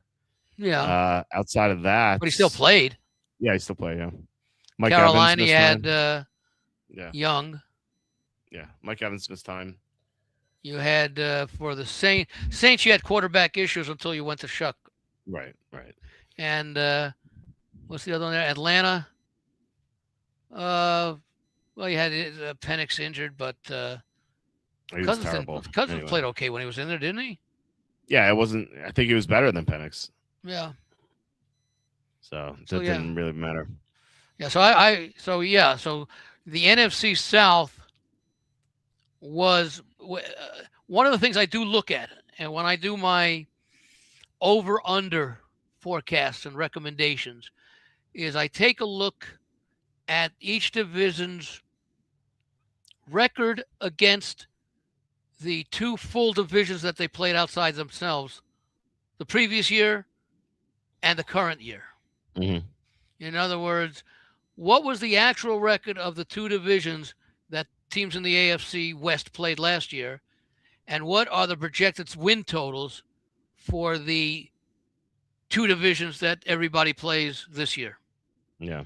To get some idea as to strength of schedule based upon what actually happened last year and what is projected to happen this year based on season win totals, which is, I think, a better measure than what the actual records were last year. Mm-hmm. Right. The only problem is teams play 272 games now. I think that's right. 272, 17 times 16, because two teams in a game.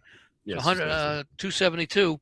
Mm-hmm. Whereas if you add up the projected season win totals, it usually adds up to like 275 or 276. Yeah, because the people bet over more. Yeah. It's not as wide as it used to be, which used to give us a great advantage, 15, 20 years ago to play the unders collectively, because there were 256 games, and the numbers could often be as high as 265. Yeah. If you add it up. Okay, and then of course I would do something where it says, in order for every team to go over, which is unrealistic, obviously, but it means that if the team is held at 9, for that team to go over, they have to win 10. Mm-hmm. If the team was 8.5, they'd have to win 9 to go over. So, like if every team were to go over, they would have projected, instead of the 256, they might have 274. Right. If they projected to stay under, they would end up, instead of at 256, they might end up at 248. So there was such a huge slant. It was much easier for teams to stay under the total than it was to go over. Mm-hmm. Yeah. And that's that, because if you take a look at, the two divisions, it used to be nice. I used to love the 16-game schedule because it was nice and balanced. Yeah. You had, 4, 4, 4, and 4 in each quarter. You had, 8 common games. You had 6 division games. That's 14. And then you had the 2 unique games against the teams within your conference where you don't play them. We don't play all 4 teams. The team that finished in the same position. Mm-hmm. Now, of course, you have that 17th game, and you'll soon have the 18th game, which won't. It means what it does actually. Division games are less important now. Yep. Because they're a smaller fraction of the schedule. They used to be 6 of 16. Now they're 6 of 17, and so they're going to be 6 of 18. Yeah. So they will have gone down from 6 of 16, which is 37.5%, to 33%. Mm-hmm. Yeah, every game's less important. Yeah. It's, keep adding more and more games. But when you take a look at division, non-division conference games, and interconference games, you know, the interconference games. Well, they change a little bit because you got one more of them. But I'm looking at we always stress the importance of division games, and while they're still important, they're not as important because you're now playing 8. You're now playing 12 non-division games instead of 10, or you would be playing 12. You're now playing 11. Right. Yeah.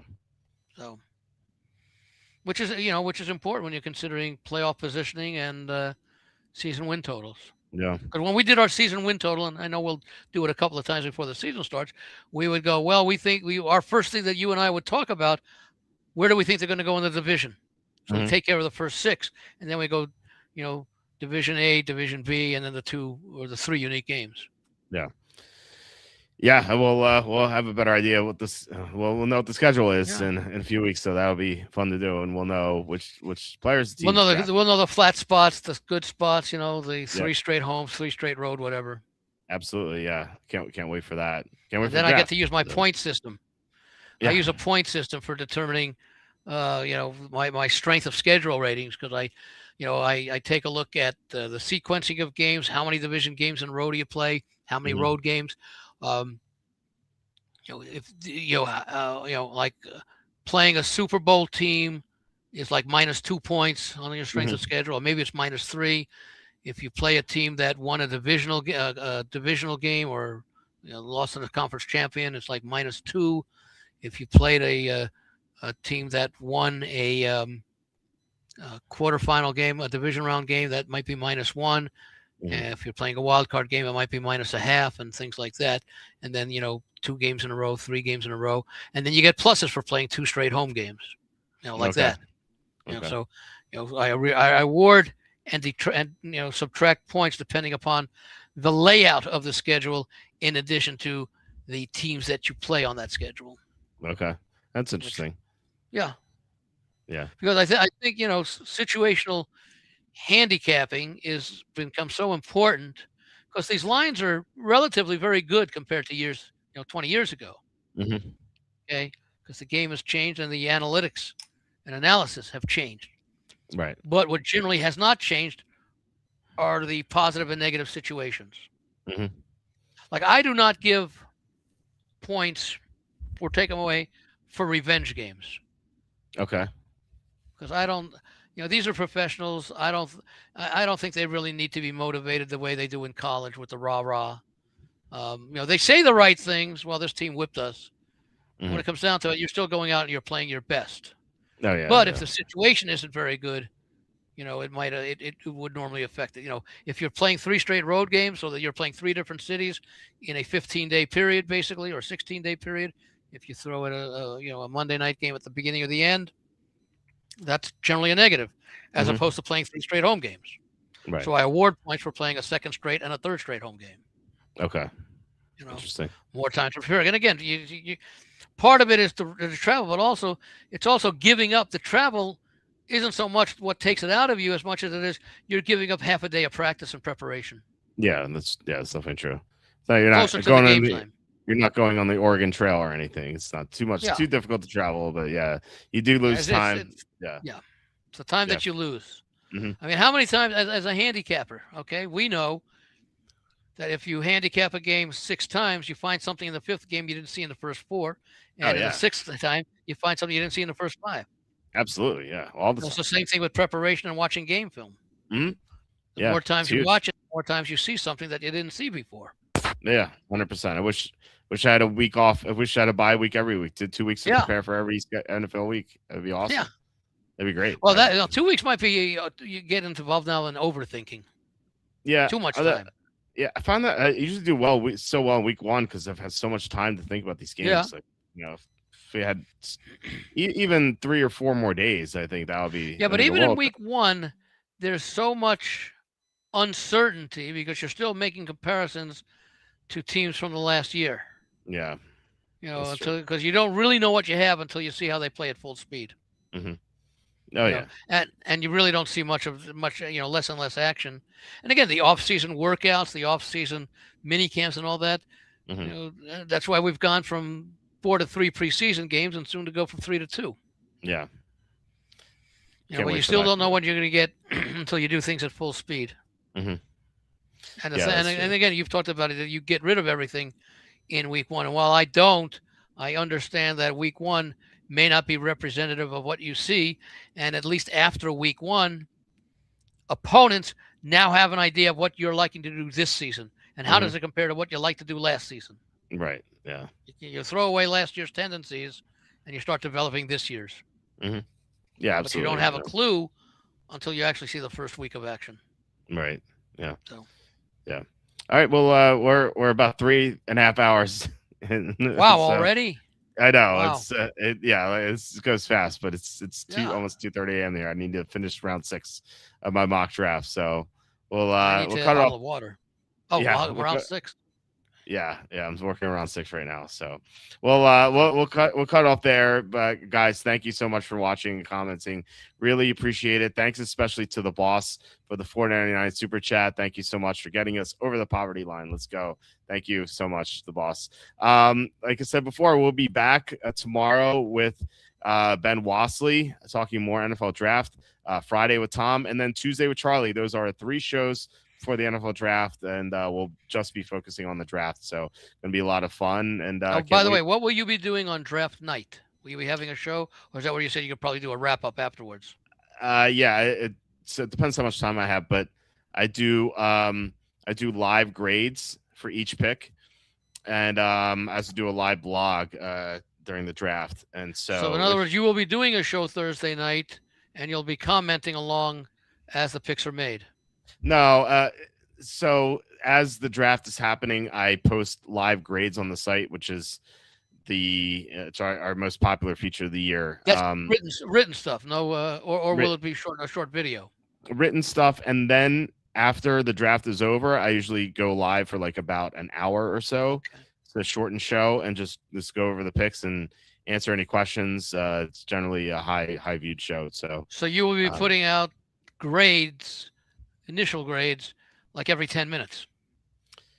yeah, as soon as the picks happen, yeah, I'll post the grades Yeah. because the picks are available on Twitter before they are on TV, so I'll know them. So I can write up the picks, but as soon as Goodell says who the picks is, I can just click submit, and then Oh. it's on the site, so it's instant. Well, don't you need a few moments to say, well, this pick really didn't make sense for this team? Well, that's what. So the picks are announced on Twitter like 2 minutes before they're announced on TV. So Oh, okay. So you have a little yeah, head start. yeah. So I have a head start. I could write it up in 2 minutes easily, and then I have my button on the click submit submit button for WordPress. As soon as Goodell announces the name, I click submit, and then the pick is up. So it's Oh, okay. instantaneous. It really is instantaneous. So yeah, and then yeah, I'll go over the grades during the show, and then Charlie and I will do a recap show on Tuesday, the following Tuesday. Okay. After you've absorbed and processed everything, and the Yeah, remaining rounds of the draft. right, exactly, yeah. Oh. Drew, yeah, it says yes, I did get it. Thank you. Yeah, I'll watch. Thanks for sending that, Drew.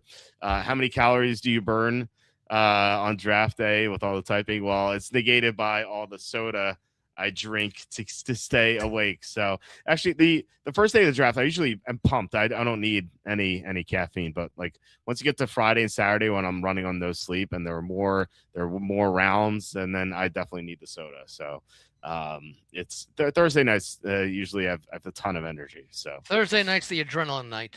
yes, absolutely.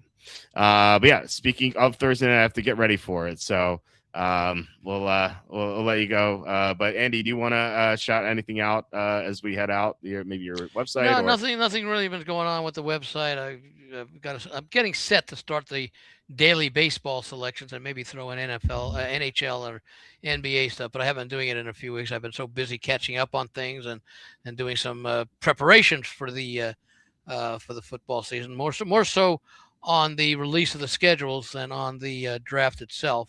Okay. Because I like to deal with what we know, and right now we don't know about the draft, where people are going, and we really don't know about the sequencing of the schedule, but we know the schedule, so I'm able to get a few things done as far as impressions upon how I think these teams will do against various teams. We sort of went through when we did our initial review of the season win totals. Right. Yeah.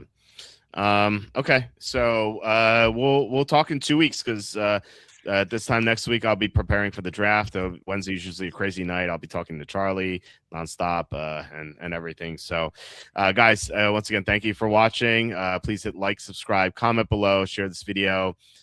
Visit walterfootball.com for tons of content. The link in the description for the merch store and everything else. I will I hope you guys have a great night, and I'll talk to you tomorrow.